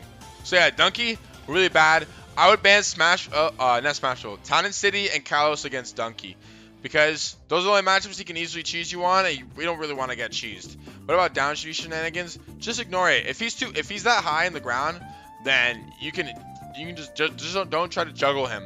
You don't have to juggle him because he kind of has really big hitboxes from above, going down, like down B, down air. So you can juggle him, but don't really commit too hard if you're gonna juggle him, and just focus on your horizontal game against Donkey. And he also just gets bodied by jab at ledge. He can't do anything. Like, he sucks against Roy. I would never go Donkey against a Roy. Like, I think if you lose to Donkey as Roy, you seriously have to play this matchup for like one more game with me behind you telling you to just nair there. Why don't you nair there? You know, sometimes you don't even need a spot dodge. You really don't even need a spot dodge against Donkey, because if you just nair and dash away, he's like, well, I can't do anything. If someone jumps and you jab at the right time, that's a jab F smash. Like, it's very easy. They get hit by the inside hitbox by Roy and not on the sword. And when they get hit by the inside hitbox of Roy jab, it's over for them. It's done. It's done for. Easy money. Also, yeah, DK is also like the one character who gets grabbed by Roy and gets nared and then dies. Like, he just dies. So grabbing is really good against Donkey, and nairing is really good against Donkey. Don't even think. Just turn your brain off and just start nairing. Cross up nairing a lot. So Jigglypuff, slight winning for Roy. The reason why I say slight winning is because it's very easy for Jigglypuff to kind of just like edge guard Roy. The way you have to recover it against Jigglypuff kind of goes against everything I've like said up to this point. You really want to if you get forwarded by Jigglypuff, you kind of want to DI out, and then just like, honestly, just like, don't even think. Just double jump high up B, double jump air dodge, go to a platform. Try to get to stage as fast as possible, as quick as possible. You don't want to side B stall because she doesn't care about your side B stall. You don't want to up B because she doesn't care about your up B. She just combos into it, but sour forward air into sweet forward air, and then you actually just can't make it back at all. Go high, DI all of her attacks up and away. Up and away unless you're going to die. Then do up and then just DI in. But all of her attacks up and away, double jump high, and then she's going to have to match your speed, but you fall way too fast. So if you air dodge at the right time, she can't punish you really. She has to go back to the ground. So DIing up and away is very, very, very good. Base mage experience. I've actually, fun fact, I've never, ever taken a game off base mage on Wi-Fi. Offline, I'm up on base mage in a money match. Like, he was the first Jigglypuff I actually ever played in like any serious set. And he won the first game by like resting me, and I was like, oh shit. And then I just bodied him right after. It's a pretty good matchup for Roy, because you just like spam up B every time he gets close to you. You just up B. That's literally all I did, actually. That's actually all I did. I just retreated and I spammed up B. And then sometimes I would just run under him and then go up air. Or when he was looking for down air, I would just nair. She's threatening off stage, but on stage she's not really that big of a deal. Against Jigglypuff, I think you're supposed to ban Smashville. I don't know how they feel about Kalos. I would just ban Smashville FD. That's really all I would ban. Smashville FD. because they use that platform to set up for rest confirms and easy sync confirms. How do you play neutral against her? A lot of dashbacks, and a lot of up Bs. You just want to up B her for getting in the air. She can't approach you from the ground because she's too slow. So she's either gonna do, she will only grab you from the air. A lot of up Bs whenever she's jumping at you, because she's only gonna tomahawk you from the air. If she's running at you, that means she's either looking for a dash grab or a dash tag. She's not gonna dash shield because they're not gonna do that. They just get pressured too easily. So, and she's here a shield, just down tilt her and then chip her shield. They're not gonna play at all with their shield being low because they just die if their shield gets too low and they lose their shield because of it. So, a lot of down tilts and a lot of up B reads. Or not even reads, you just react her to be in the air and then she's gonna swing attack and you just up B her every time. Or you just up air or you nair. You're gonna play a lot and you can honestly parry a lot of her attacks. So if she does drift in nair or drift in forward air, you just jab her and then back air until she's dead at like 70. Alright, Falcon, ever so slightly winning. I've talked to Fatality a lot about this matchup and he definitely thinks that Roy slightly wins. Roy just has so many ways to deal with him at ledge, and just so many ways to keep Falcon at disadvantage that like Falcon is forced to like make bad decisions. Not necessarily make bad decisions, but kind of forced to like panic a lot. He's gonna do a lot of raptor boosts. You can punish out up B out of shield. If he dash attacks your shield, you can punish up smash out of shield.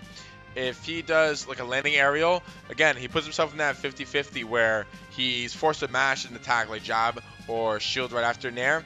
And usually they're just gonna mash jab. So they landing nair, they jab because they're just trying to do pressure. It's the same way landing up air. I will say Falcon's combo game on Roy is really good, which what keeps this from like being super duper winning. His combo game is really good. He can actually spike Roy and gimp Roy not pretty easily, but decently easily, and that's pretty good for him. His Falcon kick is pretty annoying because you have to be ready for that as well. And you don't want to be at the space where he just dash grabs you and you weren't able to react to his dash at all. So give yourself a little space between Captain Falcon and just be ready to kind of like burst him. His up B is frame 13, which means you can jab him, and he has to respect jab. He can't punish jab out of shield. Roy beats Falcon. You can do a lot of cross-up nairs and a lot of dash back side Bs to beat out if he's going to do like an approaching aerial or a dash attack. And honestly, you can just up B a lot of his things too. You don't have to be afraid to up B Falcon. And down tilt works really well against him because it pushes him too far. And if he matches like side B or down B, you know, it's pretty hard for him to just deal with it at all.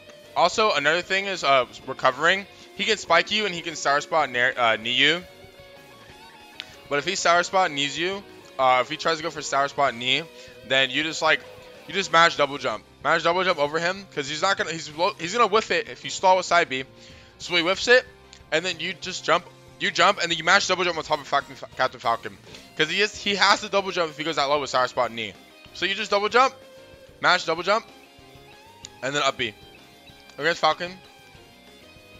FD, Kalos, Dr. Mario, unless you are Capitacito on Wi-Fi, Dr. Mario gets bodied by Roy. Down tilt, really good. It outspaces up B out of shield. And you can just grab him a lot. Grab him a lot because he's fishing for out of shield options like up B out of shield and out smash out of shield. And he's constantly fishing for things. He's constantly fishing for things to happen. So you don't have to like worry about him like camping you too hard. He's too slow. He's too slow in everything. He's trash. He has no range. He can't do anything. Dr. Mario sucks. Avoid getting grabbed. It's not easier than Donkey Kong. It's second easiest. While down tilt, and you want to call out his jumps. Dr. Mario's really slow, so he's going to have to jump a lot, and you're going to nair him for jumping. And if he runs at you, just down tilt. He has really no like burst option from the ground. That's really good. Bans. FD Kalos. Don't even think about it. I think Isabelle's really bad for against Roy. I wouldn't go Isabelle against Roy. It kind of sucks. Don't do it. You just up B. You just nair. You kind of just take advantage of a lot of things. She's too floaty. She has really no way to box Roy. She just doesn't do good. It's poor Isabelle. Let's all put an F in the chat for Isabelle and Isabelle Roy matchup because it is not good. It is not good for our poor Isabelle here. It's just a terrible matchup. Up B. She can kind of up B. When it comes to edge guarding Roy, fishing rod is annoying, but it's whatever. Like she just throws you up, or you don't have to deal with it much either. You can just go high, so you don't have to stall too much. And it's not like she can like run off forward air you and then have enough time to go back on stage and then side B. She's just not that fast. When against Isabelle, you kind of just run up down to her. Run up down to her if she's camping you, and shield a lot. Fishing rod is a shield, is in command grab. It's just an attack. So you shield it, and then she has to commit. And if she does any rising aerial, you just up B in whatever direction she's drifting to. Because she can't retreating near you and then get away with it. She can't get away with anything. She just sucks. You can outrange her and everything. You can punish her really easily. She just explodes. She explodes when she dies. She's too light. How do we do a Lloyd? Run up, shield it. You just don't have to interact with it. If there's a Lloyd on the ground and you don't want to deal with it, you don't know how to deal with it, just wait for it to despawn or don't interact with it. If you don't know how to do with something, don't interact with it. There's no point. I dash shield it. You can down tilt it too. But you don't really have to deal with it at all. You don't have to throw hitbox out. Because if he reads whatever you're throwing out, he's just going to punish you for it. Little Mac. Surprise, surprise. Roy bodies Little Mac. Ah, no, Gob. Gob, how could you say that? Little Mac does not lose to Roy. Gob, you know it's even. Stop. Little Mac gets bodied by Roy. It's too easy for Roy. You can up B literally everything he does. F tilt. Up B. Down tilt, if it's spaced, you have to side B out of shield, sharp side B out of shield. If it's unspaced, just up B out of shield. Up tilt, just up B out of shield. Everything just up B out of shield. You don't even think. You dash away a lot, and you punish just the run-ins, the bad run-ins, with just side B. Just side B and it beats it out. Or you can like jump, and then like if he does a smash attack, just like jump, time your jumps, and be prepared for it. When it comes to recovery, just be ready to recover the ledge. Be ready for down smash. Again, if you side B off stage, it makes up their timing on how they're gonna down smash you. So side B off stage, pretty good. And I don't think they can probably run off and counter you, but that's way too risky for them. They're not even gonna try it. Peanut thinks it's even. A lot of people think it's even for some reason. It's not even. Roy just kills him. Also, Little Mac has a really bad roll, especially from ledge. So when he's at ledge, stay between roll distance and neutral get up closer to roll. And then just like be ready to punish it. If he neutral get ups, you just side B him. If he rolls, you F smash him on reaction, or you jab back air or jab F smash on reaction. And a lot of times they'll do drop down ledge, they'll do double jump over counter. So yeah. And again against Little Mac, I'm not gonna tell you to ban FD cows. I'm gonna tell you to ban FD and small battlefield. Do not go to small battlefield. Actually, if anything, small battlefield might be worse than FD. Do not go to either of those two stages. If you have 3 bans, FD, small battlefield. And don't be afraid to grab Little Mac either. He's a fast follower, and they're not going to double jump out of disadvantage. So a lot of time when you throw a Little Mac, they're going to have to tech. So F throw is super huge in that matchup. The way it is Inkling also has to interact. And Inkling has a resource. So even though Ink is easy to get, it's still an expendable resource. And a lot of times Inklings are just going to like camp you with like neutral B. And they're going to try to force non-interactive scenarios. But you just camp her. You don't approach her. Inkling also needs to like jump, like nair, drift in nair, and then do a second attack. They're not going to like drift in rising aerial and then like fall shield. You know, they don't do that. They do rising aerial, second aerial. And if you read the drift, that's an easy punish. Another thing is too, a big thing you want to do in this matchup is a lot less nair than usual. A lot more forward air, a lot more back air. And I wouldn't say up air, because if you up air, if you look for too many up airs, you just get whiff punished too easily. So I would say a lot of forward airs and a lot of retreating back airs. You want to force her to bait you into thinking you're going to interact, and then just retreating aerial. All your attacks will outrange hers, or at worst trade. So you don't have to worry about losing interactions. It's an easy punish, easy game for you. When it comes to recovering, I don't even know. They just like to do back air and trade with you. Again, side B stall back air, side B stall, and then either double jump up air dodge to the stage, or side B stall and then double jump up B. But you want to mix up how you can up B so you don't get back air that easily. And when it comes to dealing with roller at a higher percent, just like wait for it. It's very bad. So if like she rolls your shield, you just forward out of shield every time, or back air out of shield, or back air. I think you can even like, I don't know if you can up smash out of shield, but I'm pretty sure you can up smash out of shield away, because the hitbox goes away. If they don't cancel it and they keep doing it, the hitbox goes away for a little bit and then comes back. But they can cancel it, but if they cancel it, that's also a commitment. That just stops them from doing what they did. Bans against Inkling, FD, and Cows for Smashville. King Dedede. King Dedede is actually not that bad, but it's just bad enough where it is really bad. And Cola kind of like solidified how bad it was when he fought Adamus at Summit. You don't really have to like, you kind of still have to think, but you don't really have to mash. So yeah, he just kind of loses interactions. He can't box you really well. He can't fight you really well. He just kind of like gets hit. He just kind of gets hit. He takes the L, and yeah, that's really it. King Dedede just kind of sucks. You could deal with his planking very easily because if he commits to inhale, you just full jump, you up air. All his matchup is doing is full jumping if he's far away, so you can like get close the gap between him, and then force him to do like just a bad option, like a committable option. How you play against Wardo? Just jab it. Jab it. There's no point dealing with it. If they throw it back, just jab it again. If they throw it back, just jab it again. It's very easy. You don't have to worry about risking it. It's a very obvious timing for Roy to jab it.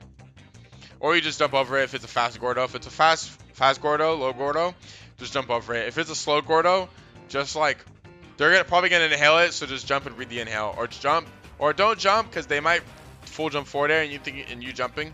So just wait for it. You don't. It's not too scary. When it comes to getting ledge trapped by Gordo, a lot of times you can just like drop ledge, forward air it, if it's like that close to you, and then they have to bounce it back. They have to bounce it back, or they have to like buffer dash attack right after. So if that happens, you just high up B, because that's just what's gonna happen. They can't dash attack you for grabbing ledge if you forward air it and then re-grab it, and they have to shield the Gordo. That's not gonna happen. I think with body Ryu is really bad. Ryu is just like really bad. Like, he's too slow. He kind of just dies to everything.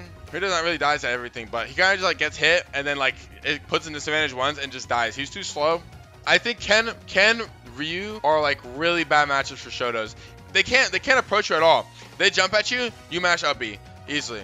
So yeah, they can't jump at you without like risking just getting punished for it. Like, it's very easy when like he's gonna jump into you and then he just gets up B'd. And that's it's actually, you guys think it's easier said than done?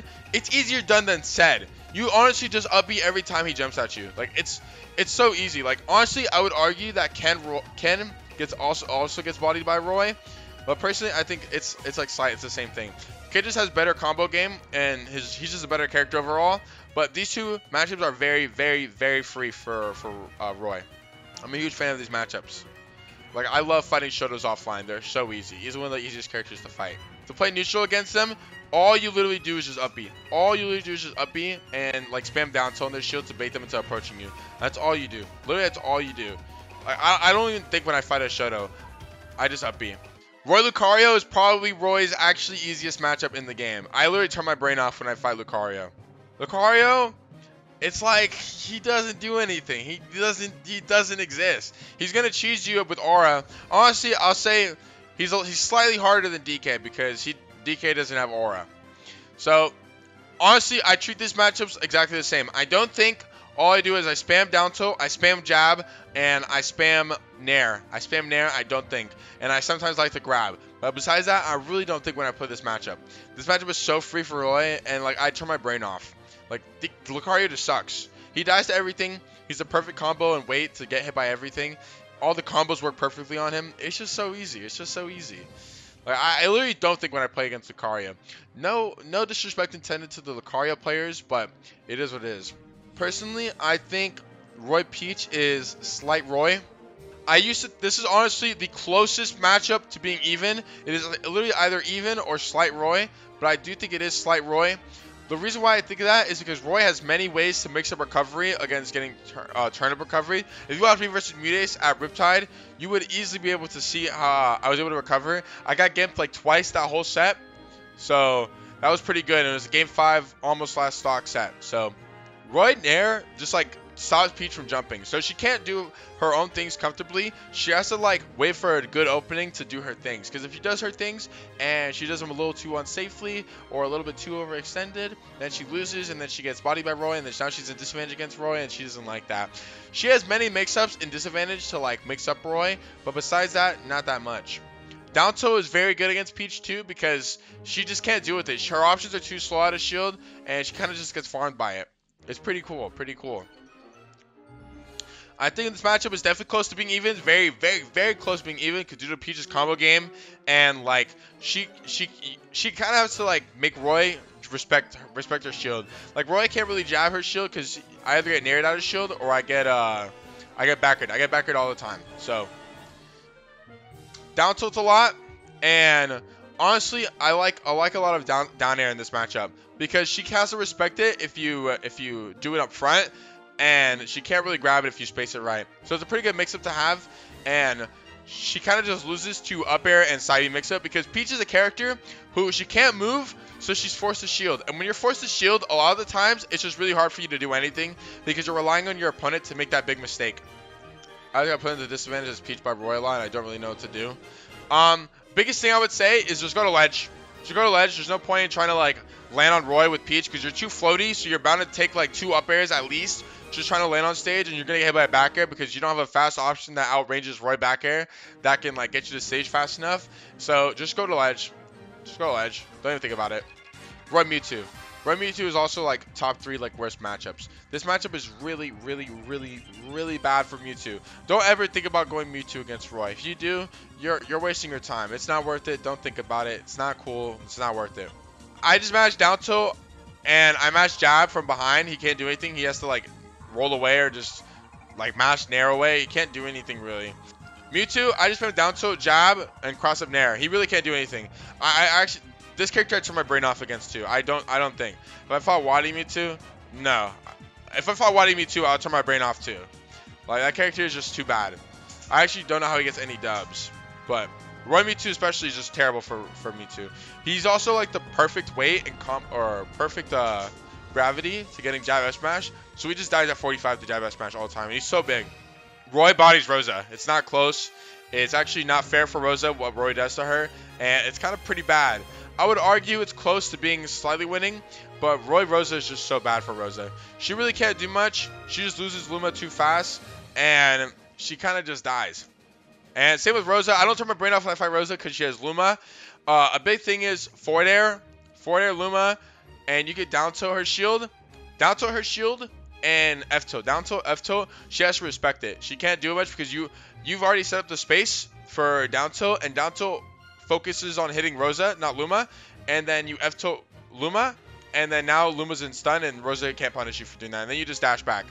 Nair is also really broken against Rosa because you can just like cross up fast fall Nair, land behind her, and she can't punish you directly. She really can't. She struggles super hard against it.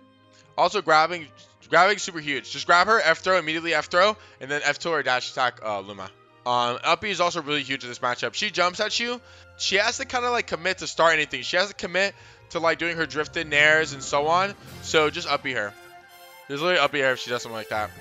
Also, again, to mix up recovering against Luma, Rosa, a lot of side B stall. Side B and then up B. She has to commit pretty hard to edge guarding Roy, and at least timing it correctly. Meta Knight is really bad. He just kind of like sucks. He just sucks. He loses to everything Roy does. Like he down tilts Meta Knight. Can't do anything. You like up air, landing up air on Meta Knight, turn around grab, landing up air, up B him. Like he's so bad. Meta Knight just can't do anything. He can't interact with Roy. He kind of loses in these close range interactions. So TLDR, Meta Knight sucks. Very bad character. Edge guarding.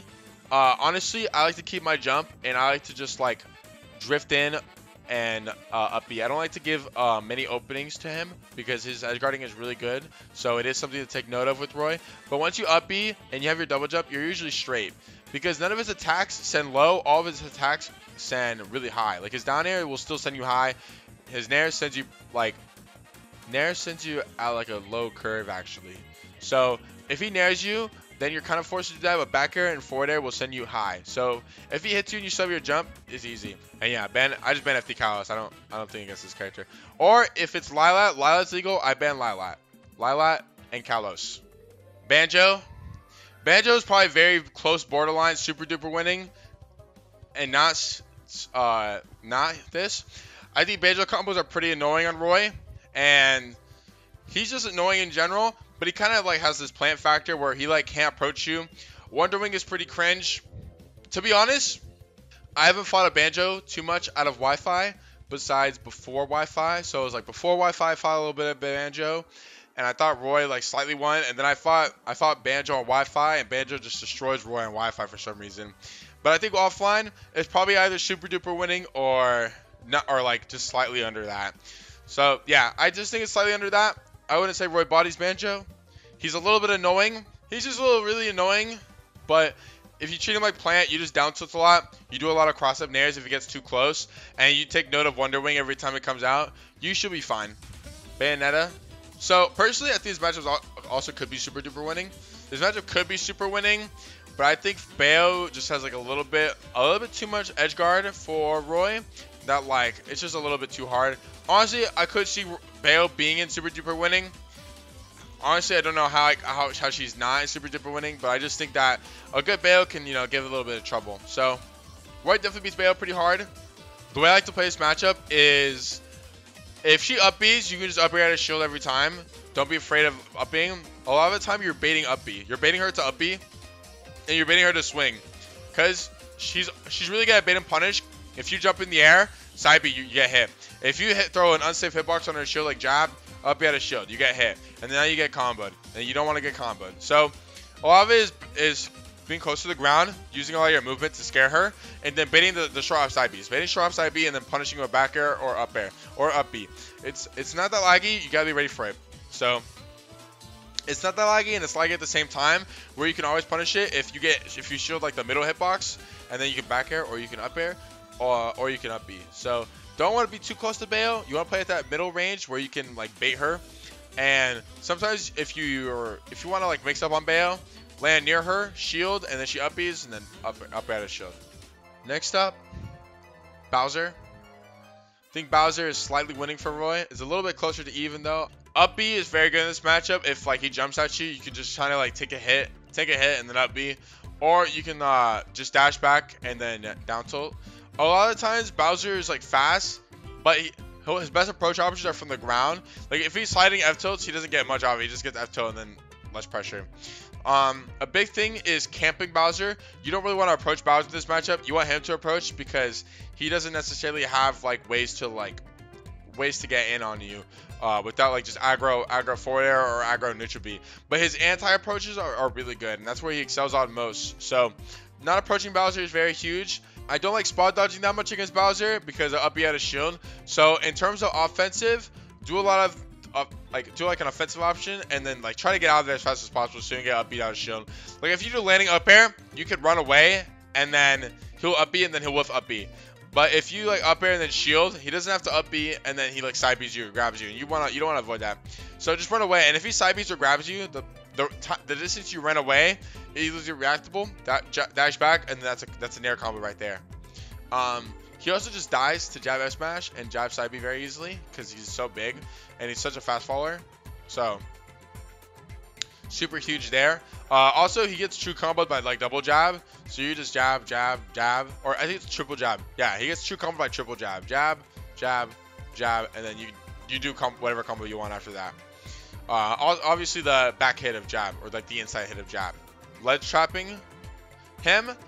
Stay at between like roll distance and neutral get up, because if he drop down side Bs, you know, you're just taking so much unnecessary damage, and his roll is reactable. He has a really bad roll, so you can be ready to punish that. So being close to ledge but not too far and not too close, where you want to be. And if he lands on you with a falling aerial, like if he's doing like falling nair, just up at a shield every time. It's a true punish every single time, so it's his way of overextending. But don't shield too much against Bowser. There's no point really. You kind of want to bully him for being in the air, and watch out for down air at the same time. And big note, Roy players will like to overextend their advantage a lot on combos against Bowser. Bowser will have the least hit stun in the game because he's the heaviest character in the game, so he's in the hit stun for the least. I think that is what it is. A lot less hit stun, a lot less knockback, so you get more combos off it. So he's able to act faster out of his hits. So watch out for side B out of hit stun a lot, and I'm pretty sure side B is intangible. So yeah, watch out for that. I'm gonna be wrong on side B being intangible though. Next up is Byleth. I have Byleth to slight winning. I haven't played the matchup too much, besides playing Wi-Fi with Palu. But after playing the matchup, I learned a lot, and I think Roy kind of beats Byleth. Yeah, I think Byleth loses slightly though, not too big of a deal. The way I would play this matchup is I kind of want to bully Byleth for jumping, because she can't like rising aerial because her rising aerials aren't too good. Byleth, I like to run in there before she can jump, or she can throw out an aerial, because she excels at falling aerials and not rising aerials. Like her back airs are all falling back airs. A lot of her aerials are falling back air, and they're like just falling aerials, especially except Nair. But Roy Nair beats Byleth Nair, so if you Nair her when she's trying to Nair you, then you just win. But that's if she jumps. If she isn't jumping, then up B is just like so broken. Like if she Nairs your shield, you just up B, and if she isn't drifting in, then you just want to roll away or just dash out. Down tilt is also super broken in this matchup. She has to respect it. She can't do anything about it. You down tilt jab, she respects it. She can't punish down tilt jab on shield. Down tilt jab, and then either aggro nair or side beat from there or dash back. She has to hold the shield pressure so much because she can't punish down tilt jab even with up smash with the spacing she's at. And then for off stage, the only thing she's gonna try to get people with is like down air spike or like running nair or fall off nair. So just be ready for one of those two. Next up is Cloud. I think we slightly beat Cloud. A lot of his mixed up parry timings on his aerials, and note that if he doesn't throw a hitbox out at a certain amount of time, he's going for either a side B or a grab. So just buffer up B. Lots of down tilt in this matchup. Down tilt shield to bait the up B out of shield, and then just punish the up B out of shield. You know, you can just like run under and then up smash. Pretty easy. Or you can like just back air like the falling up B if there's a platform above him. Personally, if he up easy, I just have to run behind him and then just take out me getting hit by his up B. Just take it out of the equation.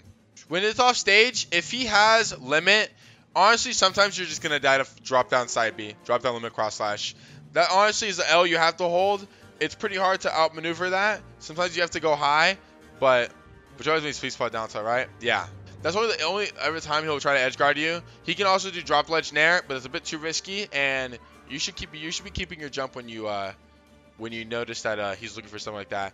And he's not gonna do fall off nair. He's gonna do drop down nair, and he's gonna hit you with the back hit of nair.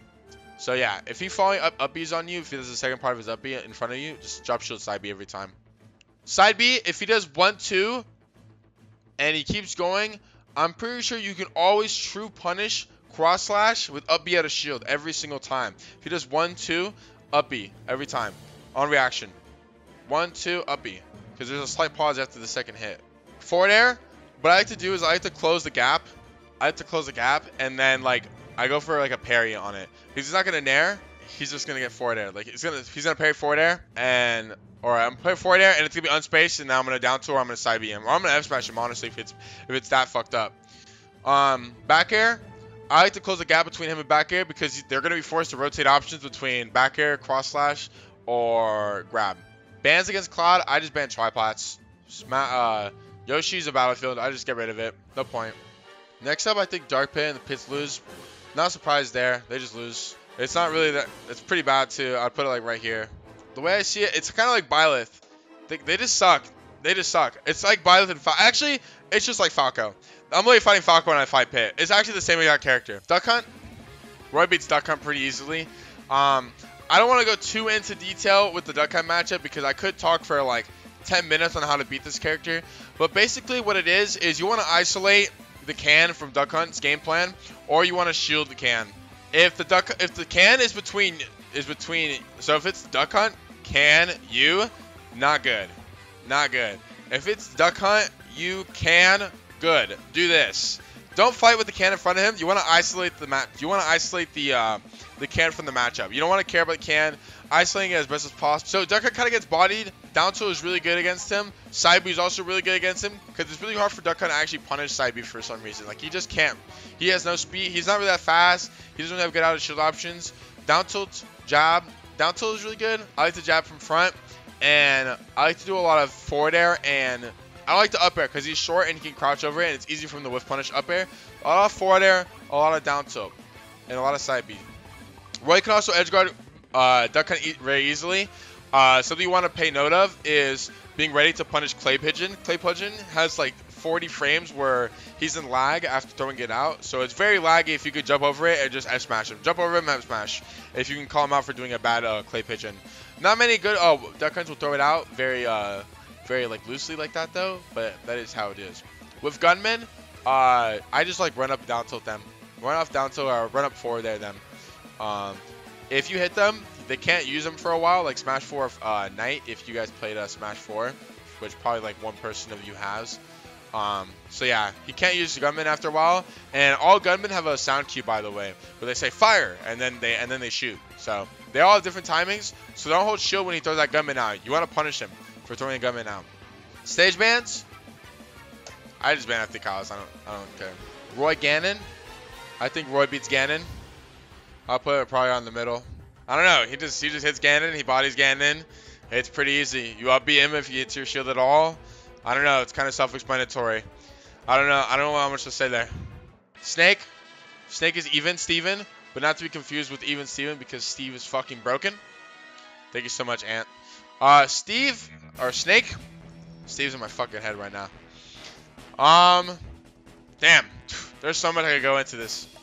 So, against Snake, down tilting is very good if he has grenade and he's facing you.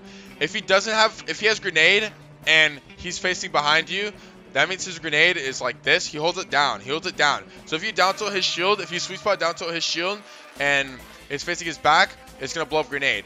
If you jab his shield from the front, it's also gonna pop grenade. So sour jab is pretty good to like keep him in shield, lock him in shield, so the grenade blows up.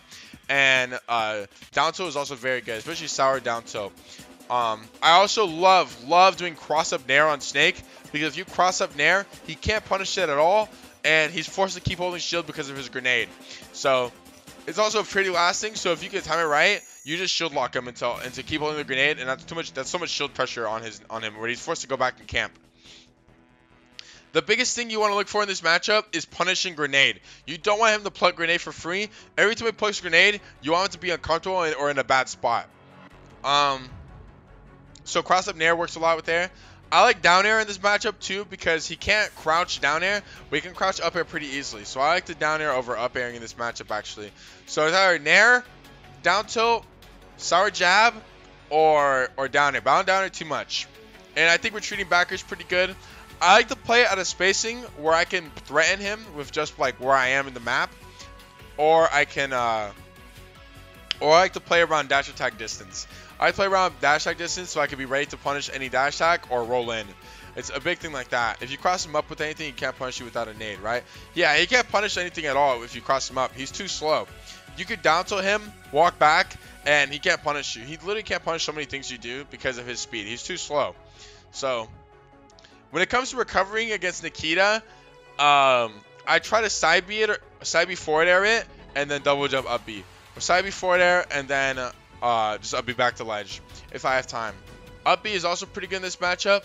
I just like it because I can take trades against Snake. I love taking trades against Snake. I do not mind taking trades against Snake. I don't mind taking a little bit more percent either against Snake because I know that it's easier to kill Roy or kill Snake than it's easier for Snake to kill Roy. All I have to do is I have to side B him, or I can jab back air him, or I can sliding F tilt him, and he's dead. Also a big thing at kill percent, you want to call out Snake walking back with grenade. If you notice, I'm not afraid to burst Snake when he has grenade and it's high percent, because if I sliding F tilt one, and if we're both at high percent, I explode, I don't take any damage, and two, if it hits, he dies. Pretty good trade for me.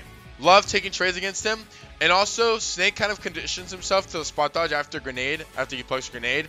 So just be ready for him doing anything, literally anything out of grenade plug that might be defensive or might be a little panicky. You want to be ready for panic options from Snake. You can up B out of shield all his aerials. I think max space back air you might not be able to punish if he lands with it. That might be the only aerial you have to respect, but nair, down air, easy up air out of shield. Honestly, you can back air out of shield and up air out of shield down air. It's really free. And I don't know if you can down air out of shield. You probably can down air out of shield. What do you call it? Nair. Stage bans against Snake. Battlefield, small battlefield, Lilat. I don't mind Kalos, but it's whatever. Like Kalos is whatever. I really don't mind it. And PS2. So small battlefield for sure are the two stages I auto ban. Or actually, if it's legal, I do battlefield Lilat. So if not, battlefield, small battlefield, and PS2. And I think there's one more stage. Oh, Lilat. Battlefield, small battlefield, Lilat. Those are the stages I just auto ban. Stage that takes Snake to Yoshi's Town, Smashville, And I honestly, FD is good if you're able to win on it. If you're not looking good on FD, don't go to FD. And Northern Cave, if it's legal, is actually really good as well. Take advantage of those. Then it was Wario. Wario is even. I would say, yeah, Wario is even. I wouldn't say it's slight Wario or slight Roy anywhere close. I would say it's a hard even, especially after the nerfs. A big thing people take advantage of is Wario's pressure to full jumps and double jumps. Wario really can't pressure you in the air that high too much, and he's kind of slow. He can't really do with Roy's airspeed, and that's where Wario excels. Roy's faster in the air than Wario, and that's where Wario like takes advantage of because he's so fast in the air. Another thing Wario lacks is range and approaching burst options. A lot of his things are just like he's gonna aggro nair you, and then you're just gonna up B every time or you're gonna dash back side B, and down tilt.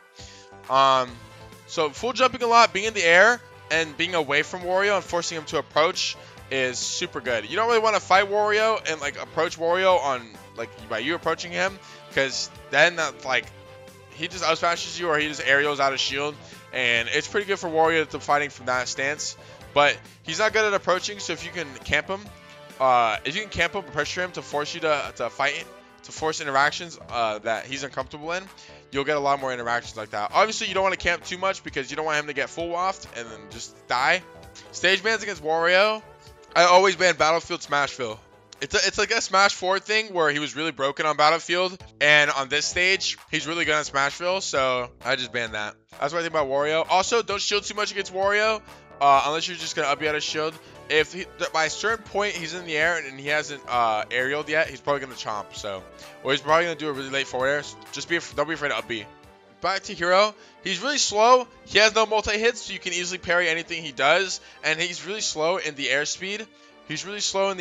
So if he like jumps at you, he's forced to throw a hitbox out and then like land with it, which is pretty easy to get the parry on. You can up B anything he does in the air. And how I like to play the matchup is I like to be in the air and close to the ground at the same time, but I want to bait him to side B2, and I want to bait him to throw out laggy hitboxes like an aerial. Don't land on him at a disadvantage. Up tilt is way too big. Don't even try laying up air on him. Up tilt is way too big. Way too big.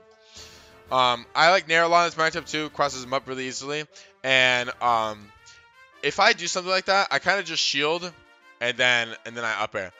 Hero's supposed to watch out for Kaboom, Sizzle, Sizz, Bang, Flame Slash, and Caracal Slash, I guess. Caracal Slash is really fast, so is Frame Slash.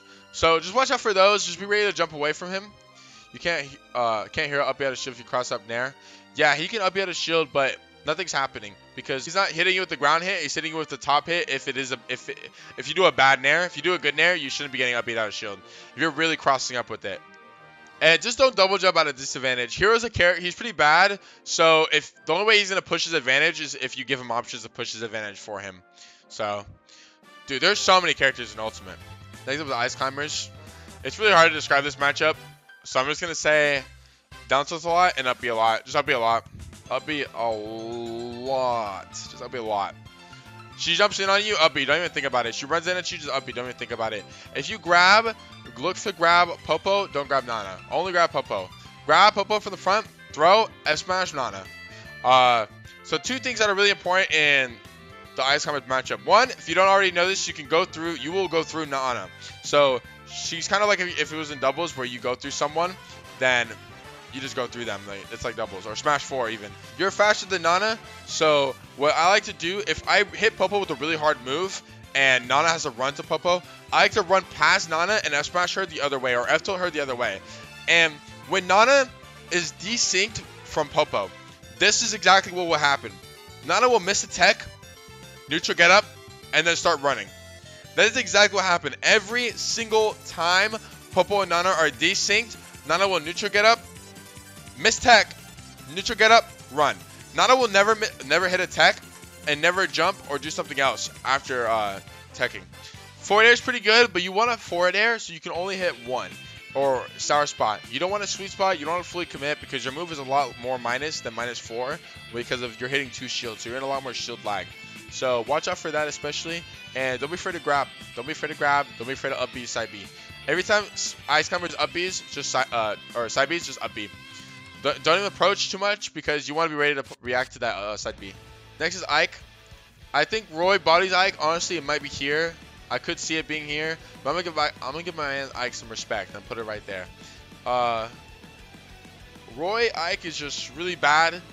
It's kind of like Hero, except Ike has a little more range. Ike is just too slow. He has no multi-hits. He has to mix up way too hard on how to actually beat Roy. That it just becomes way too hard. It's just too much work for Ike. He's too slow. He dies to everything. He gets gimped really hard. It's not a good matchup for Ike. I'm sorry. This is easily Ike's worst matchup, if not bottom 3 worst matchups. Off the top of my head, Ike's worst 3 matchups are like Roy, R.O.B, and Sephiroth. Those are like the worst matchups. I hate playing those matchups as Ike. It's like impossible. It feels so gross. Parry jab, grab, and you can run off counter his side B, run off air. You can also air dodge side B, and it triggers the side B hit, and he's forced to up B, and then you can just counter him. Incineroar, slight Incineroar. Honestly, I hate this character so much. I just don't like Incineroar. I would say I turned my brain off against Incineroar. Incineroar, I wouldn't say I turned my brain off, but I like to nair a lot against Incineroar because it's just the perfect spacing. And the only way they're going to deal with cross-up nair and aggro nair is like trying to side B you in the middle of your nair and hope they armor through it or revenge it. But you know, that's easy to bait if they're constantly doing it. So yeah, I like down tilt a lot. I don't like jab in this matchup. If you jab, you get nair out of shield every time. So don't down tilt, a lot of side B, or don't jab. A lot of side B, a lot of down tilt, and a lot of nair. I like nair in this matchup too, a lot. Bans, FD Kalos. I just banned FD Kalos. I'm pretty sure they have better stages. I think Smashville, Battlefield is really good for Incineroar. Honestly, I might be lying to you. Don't go to... FD's fine. Smashville is sketchy. Don't go to Smashville. And I don't like Battlefield either. So Smashville, Battlefield, FD Kalos are probably the matchups you don't want to go to. Prioritize banning Battlefield and Smashville.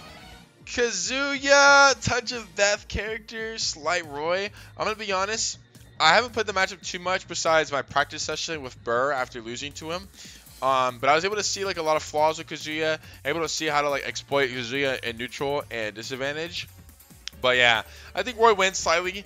Just to toss off the top of my head, Kazuya kind of has to like, he has to like read when Roy's going to approach and then preemptively like be in that position to get something good going. You know what I mean? He has to preemptively be where he needs to be to punish anything Roy does if the Roy is playing very good. Or not very good, but just playing the matchup correctly. Down tilt is pretty good in this matchup, but you don't want to spam it. Just do it like once and then dash away. You want to be playing at a distance of like 1.25x roll distance. So roll plus like a quarter of a roll. That's where you want to play at this range of Kazuya. And then playing around that range so you can bait him to crouch dash, commit. Because Electro Wing Godfist is a good bit of a whiff lag where you can punish it pretty easily. Bans against Kazuya, I think it's like, I forget what the bans are. FD Kalos? I just banned FD Kalos. I don't even think about it. But I think FD Smashville is also really good for them. They like Smashville. So, or they like Small Battlefield. It's one of the two they really like. Next up, King K. Rool, Slight Roy. In that tournament like a month ago, or over a month ago that Kirby Kid won, I was the one who put him in losers. I 2-0'd him. I 2-0'd Kirby Kid. I did it. I was the only one who put him in losers. I was the one who set him up. So you can't parry jab nair. You can't parry nair and then jab it. You have to parry, wait, and then jab it. Because if you jab immediately, nothing's going to happen. It's going to belly armor the hit. So you parry and then wait and then jab. Or you can parry, if it's a high nair, you can parry and then F smash it. And then I think you either break the armor or you just beat it out. Or actually, I don't know if you can F smash, but you can definitely side B. Side B, yeah, that's what it is. You can side B it, and it eats one hit, and then the rest are true punishes. It's a pretty bad matchup for K. Rool. He can't really do anything other corner. Roy is so fast where you can run up shield, crown, and then like nair it. Or you can like roll in and then grab him. If you can react to him throwing it. Up air combos are just so broken on him. I wouldn't say you can turn your brain off and nair him, but don't be afraid to just run up and nair him. Like he can't really do much. He has to like preemptively forward air you. So all of his moves are safe on shield, so don't be shielding too much. Focus a lot more on your movement. Especially with forward air, don't let him get away with forward airs. You can't really do anything about forward air. I think it's like -4 on shield. I'm not even trolling. I wish I was trolling, really. 5. -5 on shield. This is -4. So broken. K-Rool does not edge guard Roy pretty hard. What do we do? When in doubt, side B stall. If they have a counter, just side B stall. Side B, and you can double jump air dodge to the ledge. Side B, double jump air dodge to the ledge. That's what I do. It works every time. Or side B and then up B. If they try to nair you, you want to be doing the horizontal ones so they can't nair you that well. They have to mix up how they nair you. I know this because I was practicing different ways to recover against K-Rool. And it's actually pretty tricky for K-Rool to edge guard Roy. Next up, Kirby loses to Roy. Only on Wi-Fi Kirby beats Roy, but offline, like Kirby gets destroyed. Like it's not fair. A lot of forward air, a lot of side B. Don't approach, easy money. That's really it. Just don't approach, side B a lot and forward air a lot, and don't be afraid to just like to run up and like down tilt them. Run up, down tilt, and if they're in the air, ever in the air, just up B. Just up B if they're in the air. They're too floaty. Camp Kirby, yeah.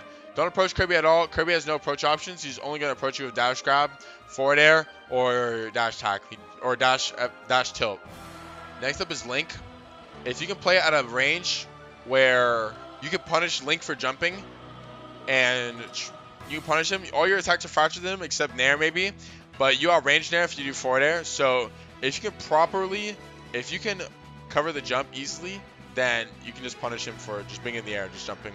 You want to play at that range. If he does any rising aerial, you just up B at his shield easily. And if he tries to set up for back air, just up B before the back air. Very easy.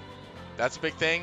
You don't want to shield too much in this matchup because then he just like he doesn't really lose. He loses the shield, but he's so strong and his moves are so safe that if you're not using mobility to take advantage of how slow Link is in terms of airspeed, walk speed, and frame data, then he's gonna walk all over you because his moves are really safe and his moves have a lot of range. So you need to be in his face a lot and have a lot more pressure on him. Lots of pressure. Lots of pressure. Bans FD Kalos. And also down tilt is really good. Down tilt is really good in this matchup.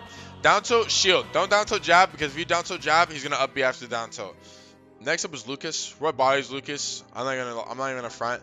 The biggest thing about this matchup is getting back off stage. Lucas has no way to cover high that can kill you. He has no way to kill you for going high. He's gonna up air you. You die to up air like 130, 120 maybe. So you don't have to worry about dying to up air. And it's way better. And if he commits to the PK Thunder, you double jump high, you directional air dodge, or you up B. He's in so much lag because you committed to PK Thunder that you just reset neutral for free. And if he commits to down smash, it's the same thing. He literally can't edge guard you if you go high. It's so broken. Forward air is really good in this matchup. I like to do a lot of forward air, not really that much down tilt, or not down tilt. Not a lot of nair, not a lot of up air, a lot of forward air. And I like to down tilt and I like to up B a lot. If he jumps at me, I just up B. I don't even think about it. I just up B. They're too slow. They have way less kill power than Roy does. I mean, Marth is stronger than Roy, but it's a lot harder to hit Marth's sweet spots than Roy's, and Roy can like set up for Marth to struggle with that. A lot of grab in the matchup. Lots of grabbing in this matchup, because if you get up beat out of shield, it's gonna be tough. I like to down tilt in this matchup, and I don't like to jab. No jab. A lot of down tilt, and I like to look for jabs when I parry. And if I can't jab out of parry, I side B instead. And I like to up air a lot. Run up air. To call them out for jumping. They're really slow. Edge guard. When it comes to edge guarding and getting edge guarded, side B stall off stage, and mix up double jumping and air dodge. I played Mr. E in 2 sets when he came over to my region. I lost both sets game 5, but he only gimped me like twice out of like 10 games. That shows you that you cannot get gimped this matchup. It is possible. After is Greninja. Greninja's even. A lot of people play a Roy matchup, and if they don't nair, they go auto lose, can't win. Can't win. This matchup is impossible. Auto lose. Can't win. Impossible. Can't win. It's not the case. Greninja has no auto shield options. His auto shield options are very bad, which means you can take advantage of forward air, you can take advantage of down tilt, you can take advantage of jab. If you can take advantage of jab in a matchup, it is not bad. Literally, it is not bad if you can take advantage of jab. So, down tilt, forward air, jab are super good in this matchup. I don't like up air. I like back air a lot. Retreating back air. If he runs into you, you back air. This matchup is very, very easy for Roy. He also has to respect side B. he has to kind of like respect that you're gonna drop it or not. So he's just very slow. He's very committable. Down tilt and dash attack are both up B out of shieldable. And in order to cross up on dash attack, he has to like do it inside of you. So it's very hard for him to cross up. And he won't even go that far after he does it. So you don't have to worry about dash attack too much. Staying close to the ground is very huge in this matchup. Being close to the ground. A lot of forward air, a lot of retreating aerials. You want to bait him to approach you because he's only going to approach you with down tilt or dash down tilt or dash attack. And to put it into perspective, Greninja Nair is like R.O.B Nair. It's exactly like R.O.B Nair. You could parry it and you could treat it like R.O.B Nair. So every time he's in the air, his best approach option, his best combo tool starter is doing landing Nair. Nair is frame 12, which is a bit faster than R.O.B Nair, but to set up a falling Nair is the same timing as a Nair. Look, it's only 2 frames faster, and to set up the timing and the spacing, it's going to be very similar to R.O.B Nair. So you don't have to be afraid of not being able to parry it. Parry it is very good, and again, when Greninja is a CQC character, so every time he jumps in on you, he doesn't have disjoints. He has to fight you. So when he's fighting you, he has the same struggle that Zerasu and Pichu does, where he's forced to choose a second option, whether it's Nair down tilt, Nair jab, and all those options lose to up B, or Nair shield, or Nair spot dodge. He has to do something when he Nairs into you, even if you don't parry it and punish it. So keep that in mind. Forward air, don't even try to like approach Greninja. Just close the gap between him and bait him to forward air. And as he forward airs, he's gonna retreat forward air. If he does approaching forward air, it's not good. You can up B out of shield. Every time he does an approaching forward air, all of his approaching forward air, all his forward airs are gonna be retreating. He's also not gonna go for many grabs, but play around it. Don't let him grab you. Don't let him think he can grab you. Now off stage. Now this is the part where you guys are probably thinking, Goblin, I know we're gonna get off stage, and you're gonna be like, oh, just hold the L, get hydro pump, get countered off stage, etc., etc. Not the case. Not the case at all. With Greninja off stage, air dodge up a lot. A lot of his moves that he's hitting you with send you up. Forward air will send you up, straight up. Dash attack sends you up. F throw will send you to the side. That's just where you have to double jump. You have to double jump a lot. Down tilt is also super broken in his matchup. It kind of just chips Greninja's shield, and he's forced to retreat every time. He's forced to retreat and then get his shield back up. Side B stalling and air dodging up are super good. Greninja doesn't really have fast, quick airspeed to like get at you. Wherever he is in the air is probably where he's gonna be for a long time. He doesn't really have that many good options to gimp you. So like run off stage and actually gimp you without hydro pump or counter. So side B stalling and air dodging, to get closer to the ground. Your goal in this matchup, when you're recovering, is to recover down. It goes straight up. Because if you go straight up, if he hydro pumps, when you go straight up, if you hold in, you're gonna catch the ledge. You're gonna catch the ledge before you go past it. So if you're straight below it, he hydro pumps, you'll go up and diagonal. But if you drift in, you almost will go straight up.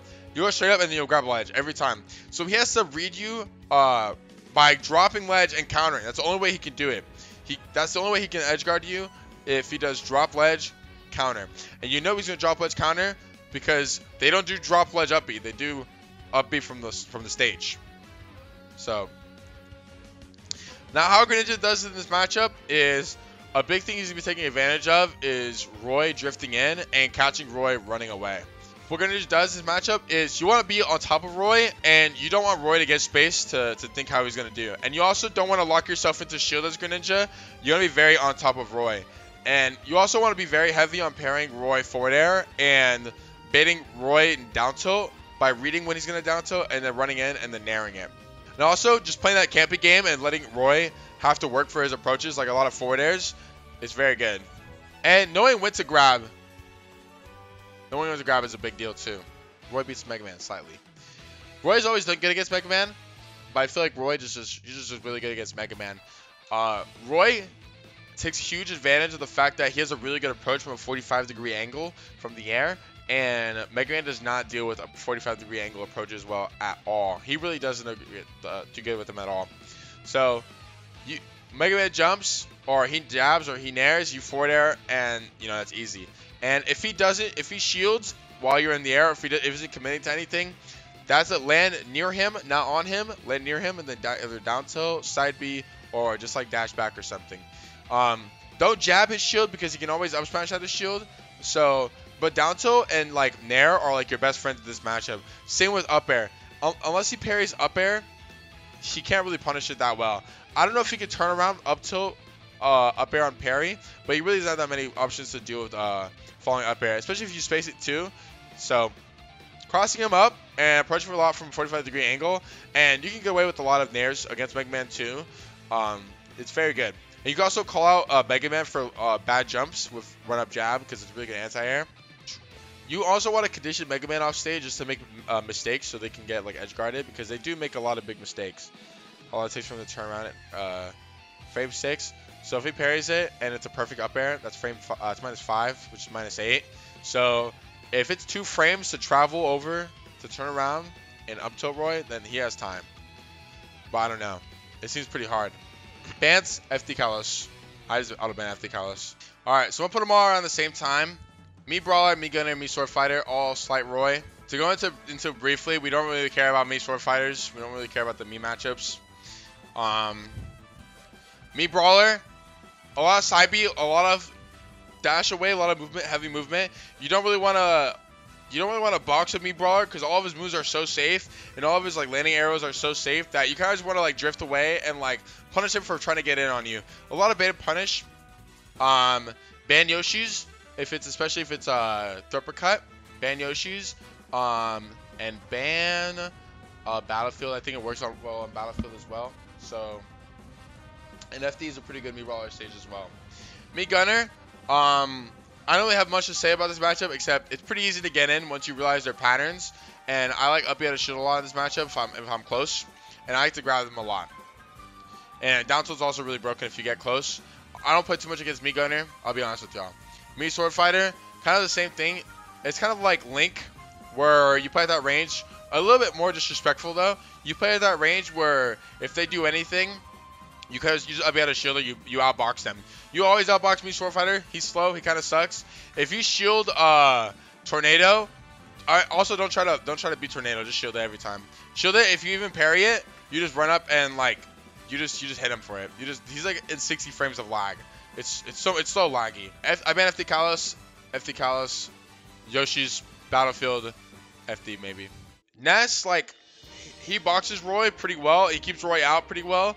But every time he's in the air, it's like a commitment. Every time he puts himself in the air, it's a huge commitment. It's not good. And he's kind of forced to, like, fall back on that. So Roy can take advantage of that pretty easily by, like, waiting for him to make that first move and then punishing the thing he does after, which is super, super, super huge. Up B a lot. If he jumps at you, up B, just get it away. If he tries to jump away from you, up B. You know, a lot of times Ness will get too close and then they'll up B. And don't be afraid to grab Ness either. He gets a good bit out of spot dodge, but not too much. Not too much out of spot dodge. So, depending on the percent and the position of the game, they probably won't spot dodge. They're probably going to shield and then match like an aerial. So, you got to be quick on the grabs, but be ready for an aerial. Also, if you catch Ness in a poor position where it looks like he can't forward air, feel free to just run in there. Run in there and then get a lot of damage off of it. This matchup, I just banned FD Kalos. I would just ban FD Kalos. Oh, actually, I lied. PS2, small battlefield, auto ban those 2 stages. Always auto ban those 2 stages, and then you can ban Kalos next. Don't go to small battlefield or PS2, ever. He just gets PK fire cancels too easily, and he's able to camp you way too easily. Next up, I have Pac-Man in slight winning. I think we beat Pac-Man slightly. We just have so much pressure and so much threat range, and Pac-Man just kind of like loses into getting close. He can't really like, he has good bursts, or not really, he has good close range bursts, but his like mid-range bursts aren't that good. And Pac-Man is a zoner who has to go into close range bursts often. So he zones and then close range bursts. Zone, close range bursts. He can't really do anything after that, and he kind of has to set up very easily. Nair is really good. Retreating Nair is really good in this matchup. And baiting Pac-Man to just get hit by anything is super good. Like, he forward airs your shield. If you're approaching forward airs, he has to Nair, so that's an up B out of shield. And you can honestly just dash back, side B a lot of the things he does. Like, if he dash attacks you, just dash back, side B. You're faster than Pac-Man, so you don't have to worry about getting outsped or anything like that. Olimar, we beat Olimar. Honestly, this matchup is pretty close to right here to being right here. Like, it's really bad for Olimar, but I would put it right there for now. I could go into every like interaction you can have with Olimar, but a big thing I would say is Olimar sucks. He doesn't really have good out of shield options. So forward air, really good. Jab really is pretty good, especially from the back. Down tilt is fantastic. Just spam down tilt on his shield. He can't do much. Side B is really good. If you're fighting Olimar and a Pikmin latches on you, run off away from Olimar, and then just up air or just take the Pikmin off of you. If there's a bred Pikmin on your feet, you cannot do anything. You actually cannot do anything off of it. The best thing I could give you is, I know it's in Smash 4. I don't know if it's in this game, but you can wiggle your shield to get Pikmin off of you. So you can't down air red Pikmin on your feet because they just don't get hit by it. There's nothing you can do about a red Pikmin on your feet. Maybe sour back air, I don't know. But just mash, you can mash a stick, mash shield, and then they get off. I think that's how it happens. Down tilting Pikmin who, if they side B Pikmin, down tilting them and then just hitting them and then killing them, super good, very good. Also, Olimar doesn't really have any options he can land with, so you can up B all his aerials except purple back air. Do not try to up B purple back air. But besides that, forward air and nair, just up B. The armor in down B comes out before the color comes out. So if you see the color come out, just hit him. Just hit him. Like, on reaction immediately. Shield wiggle for Pikmin is still in the game. Yeah, so do that. Bans, FD Kalos. Byleth. They'll take you to town, but we like town. Do you mean challenge up B or up B out of shield? If he up B's you, if he's upping to you, just wait for the aerial and then up B. He's forced to choose an aerial. I have victory in winning. I think I'm really good at this matchup. But I can see Roy, like, hard destroying Belmont. But I don't want to put my personal bias that, like, Roy wins so easily. And like this, so I'll put him right here for now. Roy beats Belmont. Down tilt is super good. Jab is super good. Up air is really good. Nair, retreating Nair is really good. If you shield cross, it immediately goes back to him. And he kind of commits to anything he throws out is a huge commitment. And Roy gimps Richter very easily. Richter just has the perfect like gravity and fall speed to just get comboed by everything. If he tries to do rising Nair, wait for it to finish and then up B. I don't think there's a landing hitbox on Richter Nair. Roy A2's Belmont, don't lie. He low-key probably does, low-key. But I just put it there for now. Ridley, Roy beats Ridley. No surprise there. I turn my brain off when I fight Ridley. I turn my brain off. The only thing I look for is don't get side bead and don't get up smash from the backside. So I look to focus on fighting from the front, not fighting from the back. Down tilt's pretty good. I like to do down tilt up B a lot. So yeah, down tilt's pretty good. I like to do a lot of just nair on shield and a lot of up air. And I like to grab a lot. And I like to down tilt a lot. This match is pretty iffy. I haven't played it in a while against a really good Ridley offline. So yeah, but I do think Roy kind of destroys Ridley. Next up is Robin. We beat Robin pretty convincingly. Robin's just too slow. And like the ledge chopping is like kind of fake, but it's also kind of broken. I will say though, a big thing you can do is solve it by your movement speed. Rely on your movement speed a lot more than interacting and trying to like punish everything directly. You know what I mean? What do you call it? So forward air, if it's like a rising forward air, I think you can up B out of shield or up air out of shield maybe. If it's a falling forward air, you have to respect it, I'm pretty sure. If it's Levin Sword, the way I play this matchup, I wait for them to run out Levin Sword, so I kind of just like play it slow. I kind of just let them make mistakes, and once they have Levin, I just rush in. I just rush in the whole time. When it comes to Thunder, I like to rush in a lot when they don't have Thunder but that's because they're going to start throwing in a lot more aerials and a lot more side Bs too. And same with side B, when they don't have side B, I kind of just like, I like play a lot more riskier, especially at percents where I'll be thrown off stage, where I can go off stage at least once and make it back without getting ledge shot by arc fire. Down tilt is super broken in this matchup. Nair is super broken in this matchup. Up air, forward air is really broken in this matchup. Honestly, a lot of your moves are really broken in this matchup. I would full jump a lot and dash a lot on the ground so you can react to arc fire. I don't recommend short hopping in a lot, because if they just short hop arc fire and they catch you on startup, then you just die to up smash. Bans, Yoshi's, Kalos. I think we beat Sheik. I don't really know how much else to put it besides the fact that Sheik kind of like, I don't think Sheik's that good. I think people really overrate Sheik and they kind of like underplay like the player. Sheik's okay. Her tilts are pretty laggy, and she kind of falls in that same boat as a lot of other characters where she puts a move on your shield, and then now she has like tilts that aren't safe at all. So she's like doing landing aerial into like jab or grab or like F tilt, and you could easily up at a shield. Or she's landing aerial shielding and then doing an option right after. So she has mix-ups, but she doesn't have that much kill power, and honestly, like, she has to outplay you so many times to actually like beat you. It's probably, her neutral's good, but it's really unsafe with like when you like look at her frame data. Like I'm pretty sure this is facts. Like F down tilt -16, drop short up side B out of shield, up tilt -11. This is easily up B out of shieldable all the time. And on top above 52. There's a rehit of 8 frames where there's no hitbox. There's literally no hitbox on half the move. Hitbox, no hitbox. Hitbox. So, and F tilt's -15. You can up B out of shield everything. So, her landing aerials are good, but she really has to start mixing you up and she really has to outplay you. So it's more so the player using Sheik to outplay you rather than the character outplaying you. Next up, we beat Shulk. I know some people think this is even, but I think we beat Shulk. Again, it's like Ike, but it's like Ike with cheese. You could bullshit him. You can like do a lot of damage on him. He's just gonna go to the shield dart. His range matters a little bit, but you can parry it easily and then just side B at his shield. The way I like to play this matchup, I like to get real close and then bait an aerial, a falling aerial. So I like to run under, shield, parry the aerial, and then jab, and then combo off that. When they go into shield art, just grab them and then pummel. Spam pummel, and then when you spam pummel, it chips them down. It chips them down, and then it chips them down, and that takes like at least half of their shield art away. Down tilt is also super broken. I don't like jabbing this matchup because they up you at a shield.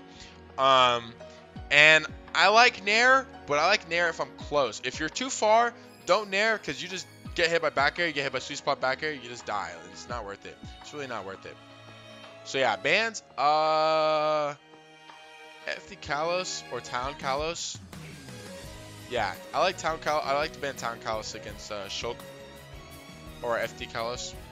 I think we beat Sonic. I think we're probably one of the only people who beat Sonic.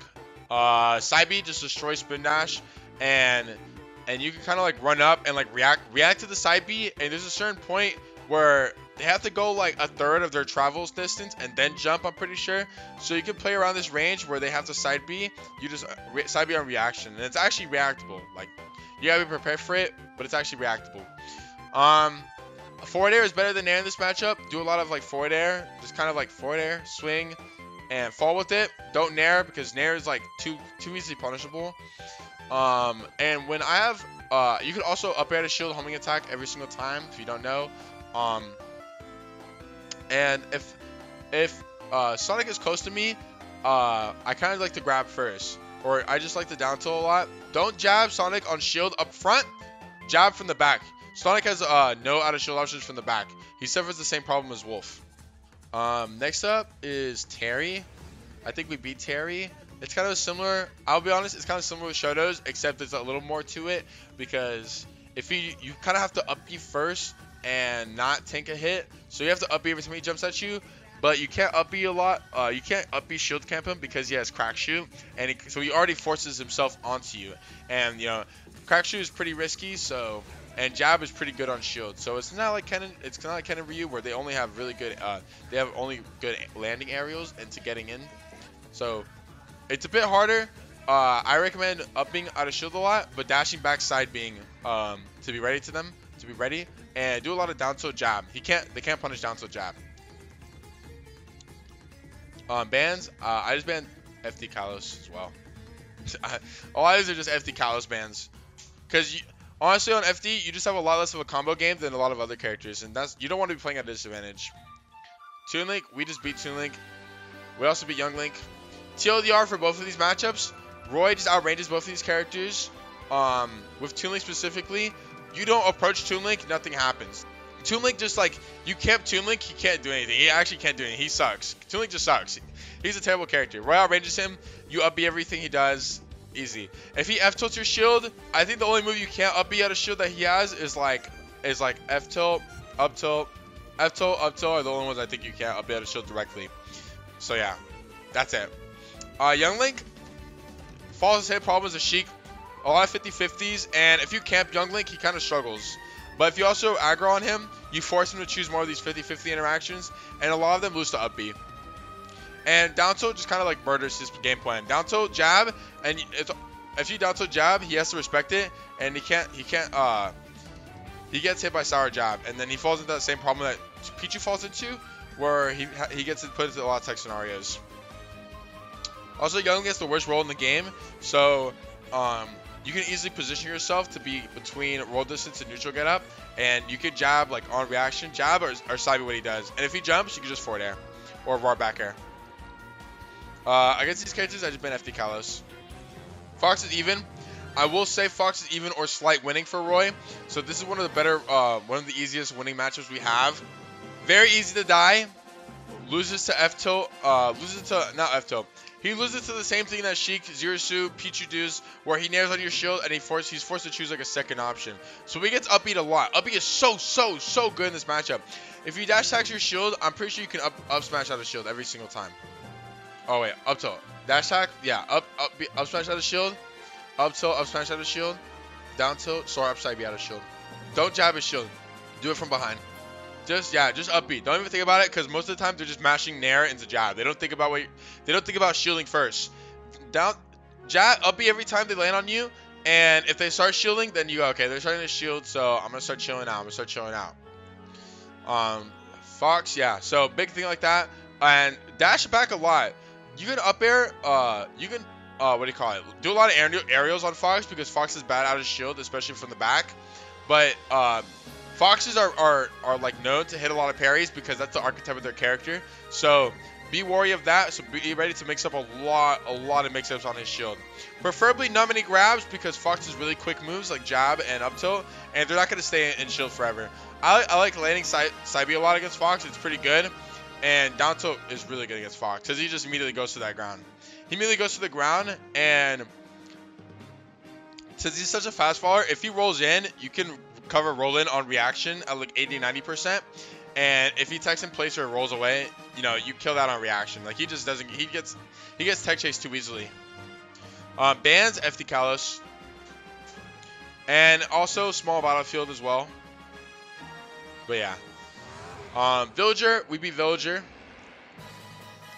I think about the matchup, you have to camp Villager, and if he Lloyds and you're at like a little bit closer than roll distance, if he Lloyds, you just run up, grab, and then throw him, and then go through invulnerability. Or you run up and then jab him and then back air him before the Lloyd goes off.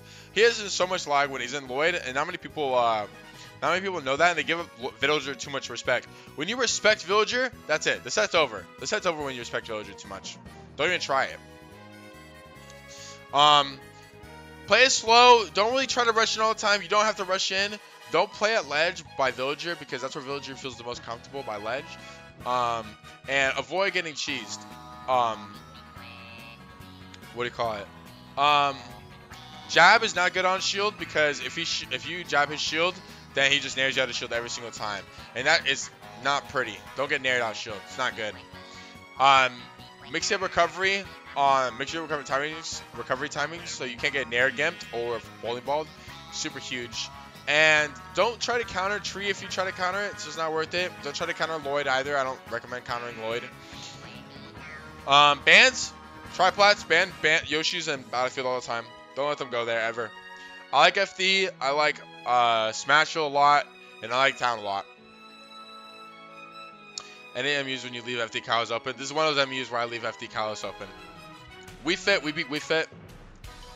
A lot of it is like down tilt, a lot of forward air, and don't really try to cross up Wii Fit on her back. You want to be a lot of it on front and hit her on front, take advantage of her front. When she has deep breathing lasts for 13 seconds, so don't fight her when she has deep breathing, just camp her. Literally just camp her. And kind of force her to make plays. If Wii Fit does a landing area on your shield, her up tilt is invincible, so a lot of times they just mash up tilt right after. So up B the hitbox after. Don't up B the aerial, the falling aerial, because a lot of them are pretty safe, especially with deep breathing. Down tilt is really good. if they put themselves in the air for some reason without a header, then just snare her. And if she does header, do a lot of forward air. I don't know about grabbing Wii Fit, but don't be afraid to grab her, I think. Down tilt is easily your best friend in this matchup. Down tilt and nair in place, not approaching, in place, on her shield. We beat Zelda. We beat Zelda pretty easily. Again, a lot of up Bs, a lot of down tilts. Nair is pretty good in this matchup. If she jumps too. A big thing is you don't want to down tilt jab. If you down tilt jab, she can buffer lightning kick after your down tilt, and you just die. You really just die. So don't do that. Down tilt up B is pretty good actually. I like the down tilt up B in this matchup. And down tilt run away is also really good.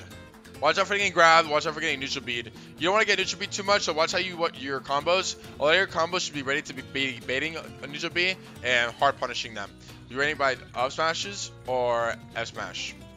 Like run up F smash or run up side B on neutral bead punishes. When it comes to Knight, I kind of just shield it and ignore it, or I like rush down and make them uncomfortable and do something stupid. But that's really it. Bans, FD Kalos, if you can, ban Smashville. How do you recommend playing neutral? Pretty slow and down tilt. Pretty slow, but yet pressure and a lot of down tilt. A lot of down tilt and a little bit of side B vibes. Yoshi, we beat Yoshi pretty convincingly. Up B a lot, honestly, this matchup. You can dash away side B a lot. This character kind of sucks. He's really forced to interact, and he can't change where he goes when he's like already drifting in. So he drifts in, and I'm putting a song on. He drifts in with an aerial, and then he just dies because he can't change his drift very easily. He's just too floaty, and that's just how it is. Be ready for neutral B. A lot of Yoshis don't like grab A, but they like doing B reverse neutral B, so be ready for that. Be ready for approaching neutral Bs. You kind of want to swing first if he hasn't swung by a certain amount of time. So be ready to like back air him or be ready to up B him pretty early. On his shield, down tilt is really good, and short hop nair is really good. Jab, I don't like jab too much in this matchup, but I like a lot of down tilt and up B to bait him swinging out of down tilt and up B him. And this matchup I like to grab a lot. They don't like to spot dodge out of the defenses, but definitely out of offense. So they do like landing forward air spot dodge or landing nair spot dodge. But on the defense, when they're on the defensive, they like to shield a lot and then roll or nair out of shield. So don't be afraid to grab them when they're on the defensive. We beat Samus ever so slightly. I have to practice this matchup a little more, but I will say I'm confident we beat her. I will say a lot of down tilts used in this matchup and a lot of grab. A lot of grab. Don't really jab in this matchup because she has up B out of shield, and don't try to drift in too much with the aerials. It's kind of like Game & Watch, but you know, she's not as broken as Game & Watch. Definitely a matchup with to practice more though. If she puts herself in the air, that's an easy jab, and you can enter her pretty easily. We beat R.O.B. I could go on for days and days and days and days how broken R.O.B is and how we beat R.O.B and the intricacies of every matchup. I'll say off the top of my head, pairing nair is really broken. You want to get that jab on every nair possible. You want to mix up every recovery you do. Every single recovery you do. It's way too easy for Roy to get edge guard in this matchup by making a single small mistake. So don't make mistakes against R.O.B when you're off stage.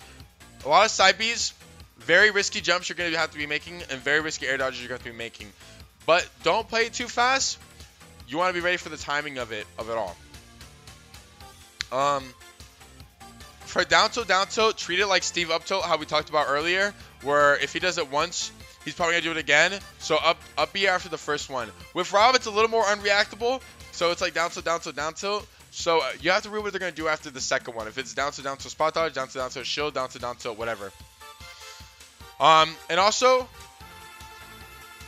focus on hitting R.O.B's backside. R.O.B doesn't have any other shield from the back, so that's his biggest blind spot. Don't make it obvious, but that's what you're going to be looking for. We beat Diddy because Diddy has forward air, but Diddy has forward air, which is easily one of the best tools to beating out nair. And Diddy's dash attack is really good, loses up B, and Diddy has side B. Side B out of shield and side B. And flip kick grab. Or like just monkey flip. So a big part of this matchup is baiting monkey flip. You are not fighting Diddy at all in this matchup. You're literally not fighting Diddy. You're going to down tilt his shield, and you're going to run away. The whole game plan is you're going to be baiting dash attack. You're going to be baiting flip kick, and you're gonna be baiting how he lands on your shield. Diddy's love to do Z-drop Nair into banana, or Z-drop, basically Z re-grab Nair, banana while doing Nair on your shield, and that's how they're gonna get a lot of their damage. So, so Nair is pretty broken, but a lot of the times they're doing it pretty high up. They're doing the Nair pretty high up because there's not enough time to like Z-drop it and then grab the Nair immediately if it's too low. So every time Diddy's in that position where he's looking for Nair out of shield, just or falling Nair so he can do a combo, just up B out of shield or dash back or walk back side B.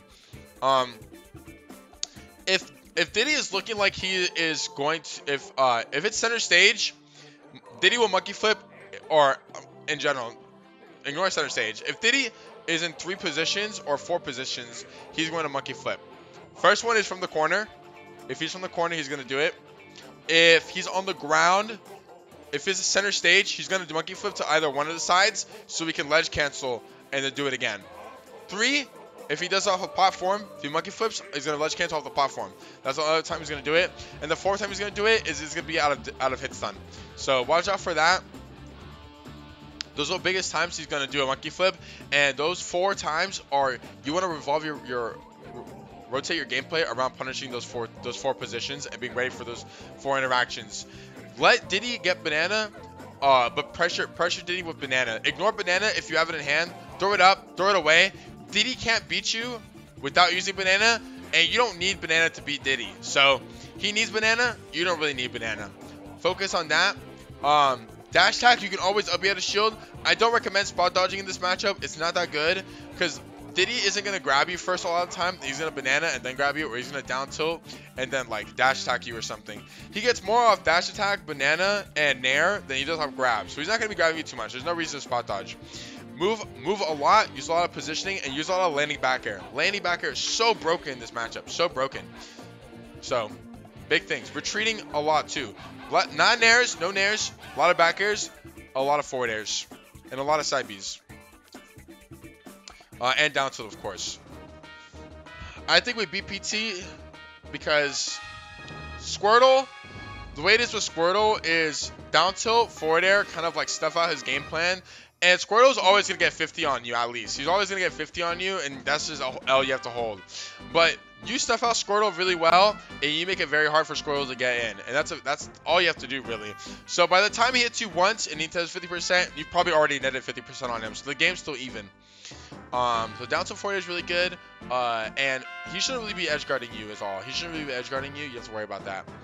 Ivysaur has no out of shield options from the front besides Nair, and if you're getting hit by a true punish out of shield option like Ivysaur Nair, you probably deserved it. You know what I mean?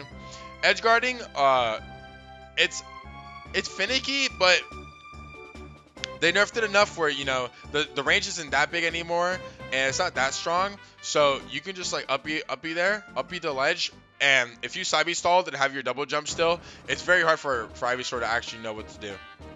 Charizard is low-key broken. A lot of up B out of shield and a lot of just drift away down tilt and side B.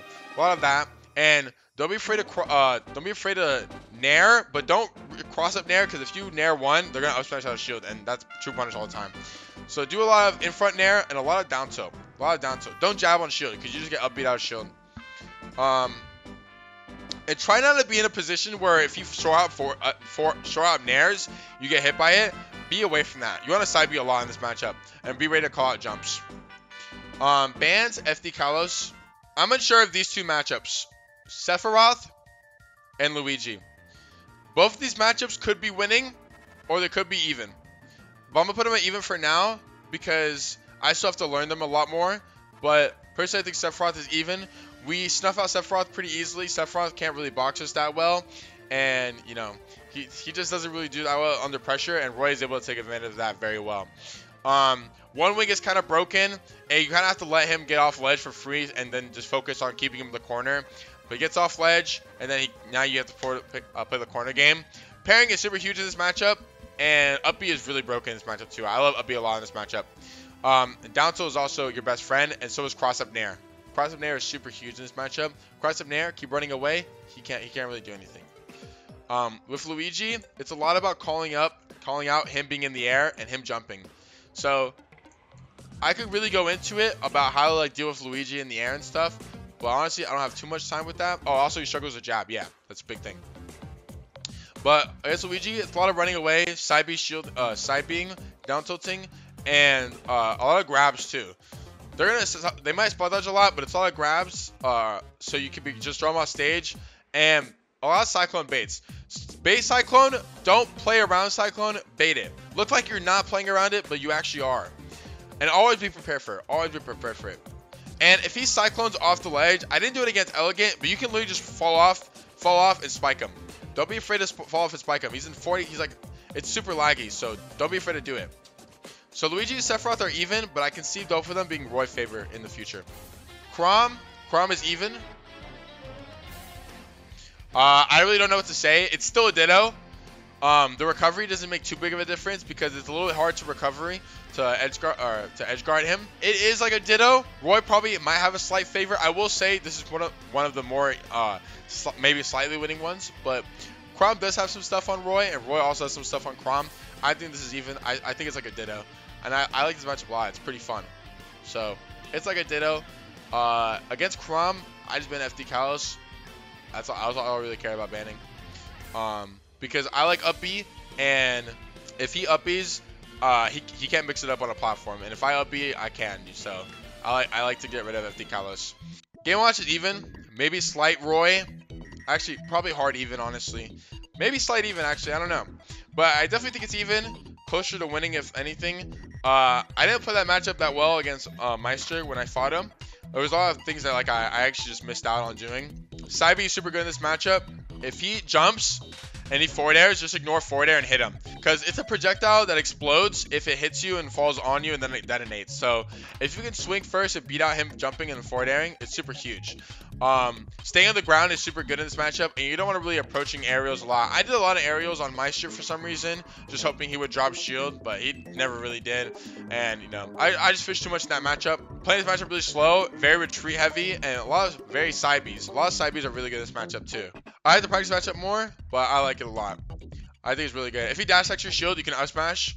If he F tilts your shield, you can up smash. And if he side B's if he down tilts your shield, I'm pretty sure you can drop shield short off side B. Yeah, minus 27, minus 21, minus 18. So laggy. Like you can just drop shield side B. And then you can up B up tilt on reaction, but they don't up tilt anyways. So for Nair, if you look at Nair, the last hitbox is the only hitbox that hits the ground. This one right here is the only one that hits the ground. Boom, boom.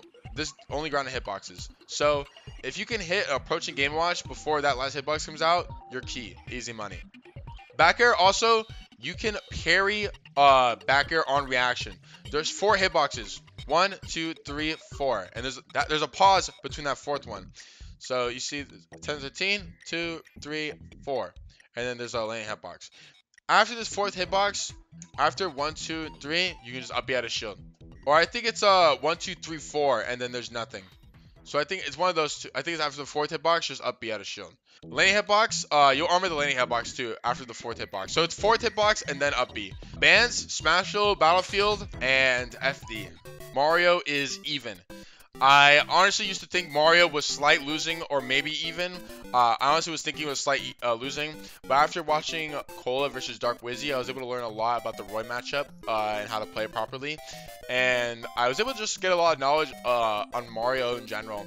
And I fought Prodigy at Riptide before my set with the Buzz, and I was able to like learn a lot. I felt the most comfortable I did against Mario in a very, very long time.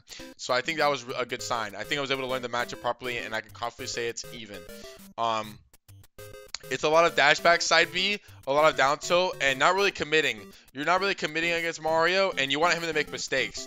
He has to jump, and he has to get into a hit you to fight you. So, what do you call it? And a lot of grabbing is very important against Mario, because he can spot dodge, but like he's only gonna spot dodge to like kill you, and that's when they're fishing for it the most. So, and honestly, you can easily bait Mario to spot dodge too, because Saibi is just so good in this matchup. Saibi, down tilt are your best friends, and retreating Nair and retreating back air are super huge. If he drifts in, retreating back air. And if you can find him, if you can catch him jumping in too, forward air. I don't like Nair in this matchup too much, but forward air and back air are definitely huge. So Min Min, I definitely think it's even. Um, before like offline tournaments were happening, I honestly thought Min beat Roy. Like I was playing on Wi-Fi and I was like, dude, this matchup feels impossible. I can't move. I can't do anything. And then I traveled to Texas and I fought Desley the Min for like the first time. That was my first time fighting Min. I was doing pretty good actually. And as I thought questions, I was doing really solid. And then I fought the Min from Midwest named Steven Shark, and he was doing really well at the time too. And I was able to win a lot of games. I was winning more than not. And I was like, wow, this match doesn't feel that bad at all. Like it's impossible online. It feels like it's impossible. It feels like it's 7-3. And then I fought the Buzz the day Saturday morning and like we were practicing, and we were going like toe to toe and pretty evenly in Roy Min. And the only reason he took the game in game 3 was because like I made a big mistake. I made a big mistake in my recovery, and he called me out for it. Like I would have lost the interaction with any other character. Basically, how it is, I have like a write up to Cola that I gave for Min to beat Min. When I saw him when he asked me how to beat Min, and I gave him some advice, and it worked out for him too. So I definitely think this matchup is even. The way I would play it is watch out for a lot of dash attacks and down tilts. Play around dash attack and down tilts. Min has, if he does the first arm, Min does the first arm, and then Min has to have a certain timing where they throw out the second arm. If not, then they're still in lag from the first arm, and then they start moving. It's a little bit of lag that you have to notice, but it is there. Getting hit by the first hit and they do second hit, I parry a lot. I had a lot of parries, and it's pretty easy to get close to Min, threaten Min, pressure Min, and then they're forced to either roll, down tilt, or dash attack. Min love doing any of those options. When you have Min at disadvantage, if they're on full jump height or double jump height, they're gonna do a lot of dare. A lot of dare. Lots of dare. So watch out for that. Be ready to up B out of shield and be ready to punish that. Nair is pretty laggy, and it's pretty exploitable. It's pretty like noticeable when they have to nair in order to land with the hitbox. If they don't, they won't land with the hitbox. And they're not doing F tilt or forward air or back air point blank because they just get up beat out of shield. So yeah, they get up beat out of shield a lot. It's pretty good. Jab just hits her so well, and it's very easy to just put her back in disadvantage. Keep her in a bad disadvantage. So, yeah. Also, watching out for grabs is also very good. I would say bans this stage, FD, Kalos, and Lila. I just banned Lila. FD, Kalos, Lila. So, we all know Roy loses to Pikachu. That is without a doubt. Roy loses to Pikachu. Without a doubt. Without a doubt, Roy loses to Pikachu. It is Pikachu's easiest matchup. Like, Roy's worst matchup, actually. The way you have to play this matchup really is a lot of approaches, a lot of anti-burst and anti-approach, and up B out of shield. A lot of up B out of shield, and baiting the Pikachu for drifting in. Down tilt is also really good in this matchup, and side B is also really good in this matchup. It keeps Pikachu away, and that's your main goal. Personally, I still don't know how to fucking deal with quick attack. Once I learn how to deal with quick attack consistently, then the matchup probably won't be better, but it'll probably be slightly easier. So this matchup is pretty bad. It's easily Roy's worst matchup by far. I think Pyra Mythra is difficult for Roy because I think Mythra does what Sheik does a little bit better. She has really good pressure. Her grounded tools are not safe.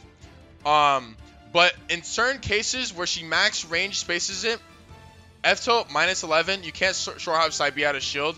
Up tilt, you can up B out of shield up tilt. Or you can side B out of shield. You can't side B out of shield this, and if she spaces it max range, you can't up B out of shield either. So it's a really big disjoint to deal with. And down tilt is the same thing. You can't short hop side B out of shield, and if she max spaces it, you can't up B. So you have to respect two of her grounded tilts that are very good combo starters. Dash attack and up tilt you can easily punish. She's too fast. Her landing aerials are pretty broken. Like all these landing aerials kind of just like, they kind of snuff out a lot. And since they're so safe and she has so many disjoints, she doesn't suffer the same thing that Sheik suffers from, where she's forced to interact again. She's forced to interact and fight you even after getting so close. So she gets close, and then, you know, Sheik does an attack, and her grounded moves aren't safe. Her grounded moves aren't safe at all. Mythra has a way to make them safe, and that's what makes Mythra a lot better than Sheik in CQC against Roy. Her juggling game and her edge guarding game against Roy is also very strong. She can up B Roy and like kill Roy like very easily. Like I can side B stall But if I get upbeat from Mythra and I don't have a jump, I actually just die. Like, there's not really what it is. Personally, I think this matchup right now, I haven't played the matchup too much offline. I've literally only grinded this matchup online. And the only other Pyra Mythra I played offline was literally MKLeo. So you're telling me I fought all these Wi-Fi Pyra Mythras, lost all of them, and I fought MKLeo, and obviously it's MKLeo. So, and Pyra is like Ike, except she just kind of like kills you. She kind of just gets what she wants, and she doesn't really have the threat of like, oh, I can't kill you that well because she has Mythra. So she can get advantage easy by beating Roy in advantage, and basically just what do you call it? And then going to Pyra, which has advantage. When Mythra, what do you call it? When Mythra nairs your shield, that's the only hitbox that's punishable, or the only area that's punishable straight up. But if you get up, if she crosses you up and she mixes up the recovery, or she crosses you up really well, it's hard to guess which one she is, and it's unreactable, and it's -10. So you have to be really, really ready to do it. It's kind of like Paulinair, except a lot faster, and she's a lot smaller than like Palu, so it's kind of hard to see how well she's doing it. Pyra, she just outranges Roy so much. It's hard to punish a lot of things straight up. Like, her F-Tilt is just way too big. Like, this move is massive. This move is actually humongous among us. Like, it's so big. Up tilt is pretty annoying too because she pancakes. So you can't really like, it's just like a hard hitbox to punish because of the pancake. And down tilt is also pretty dumb. Like, if she max paces it, you can't punish a lot of these moves if it's max pace. Like, F tilt, you have to respect it. Down tilt, you have to respect it. And her aerials are pretty good too. Like, this move is easily one of the best moves in the game. This move is so broken.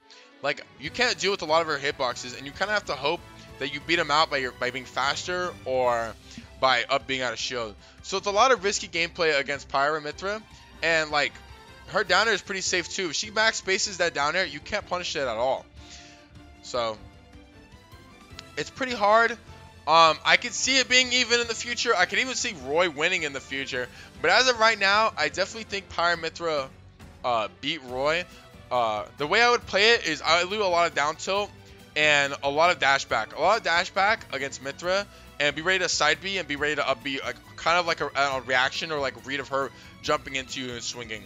It's a bit harder because she's so fast, but that is what it is. Against Pyra, same thing. I like to down tilt jab her a lot because you can get away with jabbing on Pyra, and I like to nair her a lot. Nair and then like kind of like roll away and run away. I don't like interacting with Pyra. I'm really scared of interacting with Pyra. If you don't know, you can roll out of the third hit of side B after the third hit. So it's like 1, 2, 3, and then you roll out. How bad is it right now? It's not that bad. It's easily more even than Pichu. So this is more even than Pichu. Pichu's is like in solidly. They're both possibly even, honestly. But Pikachu definitely beats Roy. So yeah, that's personally, this is my Roy matchup chart. I think we're in like 12.0 right now. So yeah, this is what I have. I do think these can change in the future. I do think these 6 actually could change in the future. So yeah. Thank you all so much for tuning in. This took 4 fucking hours. 4 hours. I don't think I've talked this much in 4 hours. Like, this is so much information. But yeah. Thank y'all for tuning in. This shit is crazy. If you stayed in the whole time, if you're here at all, round of applause. Seriously. This is fucking crazy. Yeah, this is my genuine opinion. So now that the question everyone wants to know, how good do I think Roy is? How good I think Roy is? Where would I put Roy on the tier list? I'm going to be honest with y'all. I would put Roy around the top 10, around borderline like 8 to 10, somewhere around there. The reason why I think this is one, Roy doesn't beat the characters who are broken. Roy doesn't beat Pikachu. He doesn't beat Pyra Mythra. He doesn't beat Joker. He doesn't beat Steve. And so because he doesn't beat Sephiroth either, and he doesn't beat characters that are meta, and he goes even with them. He beats some characters that are meta, like Palutena, who's falling out of the meta. He beats Cloud, who's pretty meta right now. And he beats Diddy Kong. He beats R.O.B, who's really meta. That's really good. But because he loses to these, he doesn't really have that much pressure against the characters who are broken. And always, also, Roy is one of the characters who is easiest to get reversaled. Like Roy wins, but R.O.B is still R.O.B. I'm going to die. If I get thrown off stage, I might just die. If I fuck up once my disadvantage, I might take an extra hit. Roy's disadvantage is really bad, where you have to make it good. You have to make your disadvantage good. You have to make your recovery good. So because of that, even if you can make it good, it's possible, but it's not possible 100% of the time. You're bound to get reversaled, and I think you're playing a character like Pikachu, which is like why he's the best, is because he doesn't really get reversaled. He has one of the best Edge Guardian in the game, and he's really broken. Am I going to order each tier? Probably not, honestly. There's so many characters. So that's why I think he's like, I think he's good. I think he's really good. But I think his recovery, and not his recovery necessarily, but his disadvantage state and his way of getting reversaled is just it's very easy to reversal Roy. And Roy is also in that boat of characters who are forced to interact. He can't zone you out that well. So because of that, it's kind of like that. And Roy doesn't lose the shield, but he struggles killing if the opponent just holds shield. So you have to grab a lot, and you have to make a lot of things happen. So Roy is really good in advantage. But in neutral, his neutral is like he has to be really fast paced, and he has to take into account positioning, not getting cheese, and while being really a big threat, and also rotating probably between grab and down tilt a lot. So also Roy's kill confirms aren't really safe. They're not necessarily safe, and they're very like committable, and they're very like drift in heavy. Like Roy has to drift in a lot of the time. He can't like retreat and kill you. You know what I mean? Like a character like Pyra can retreat and kill you. Ike retreat, kill you. Chrom retreat, kill you. Sephiroth retreat, kill you. They can move away and still kill you. That's what makes them really good. So Roy, I would say at least top 10, no worse than top 10. Maybe top 5 at best. I don't know. I do think his falls as a character of getting reversaled and forcing to interact to kill is what holds him back as a character.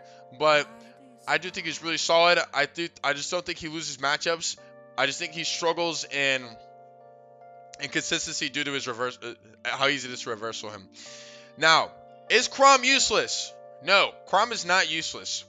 If I'm a Chrom right now, Chrom wins some of these matchups a little harder. Like, personally, if I were to look off the top of my head, Chrom wins Nest a little harder. He wins Olimar a little harder. He wins Young Link a little harder. He wins Villager. I don't know if he wins Villager a little harder, actually. And he wins some of these matchups a little harder than Roy does. And sometimes, like, he does pretty good against Luigi. I think he probably beats Luigi, or it's probably even. Probably Mr. Game Watch, same thing. I think it's about the same with Roy. With Pichu, he definitely beats Pichu.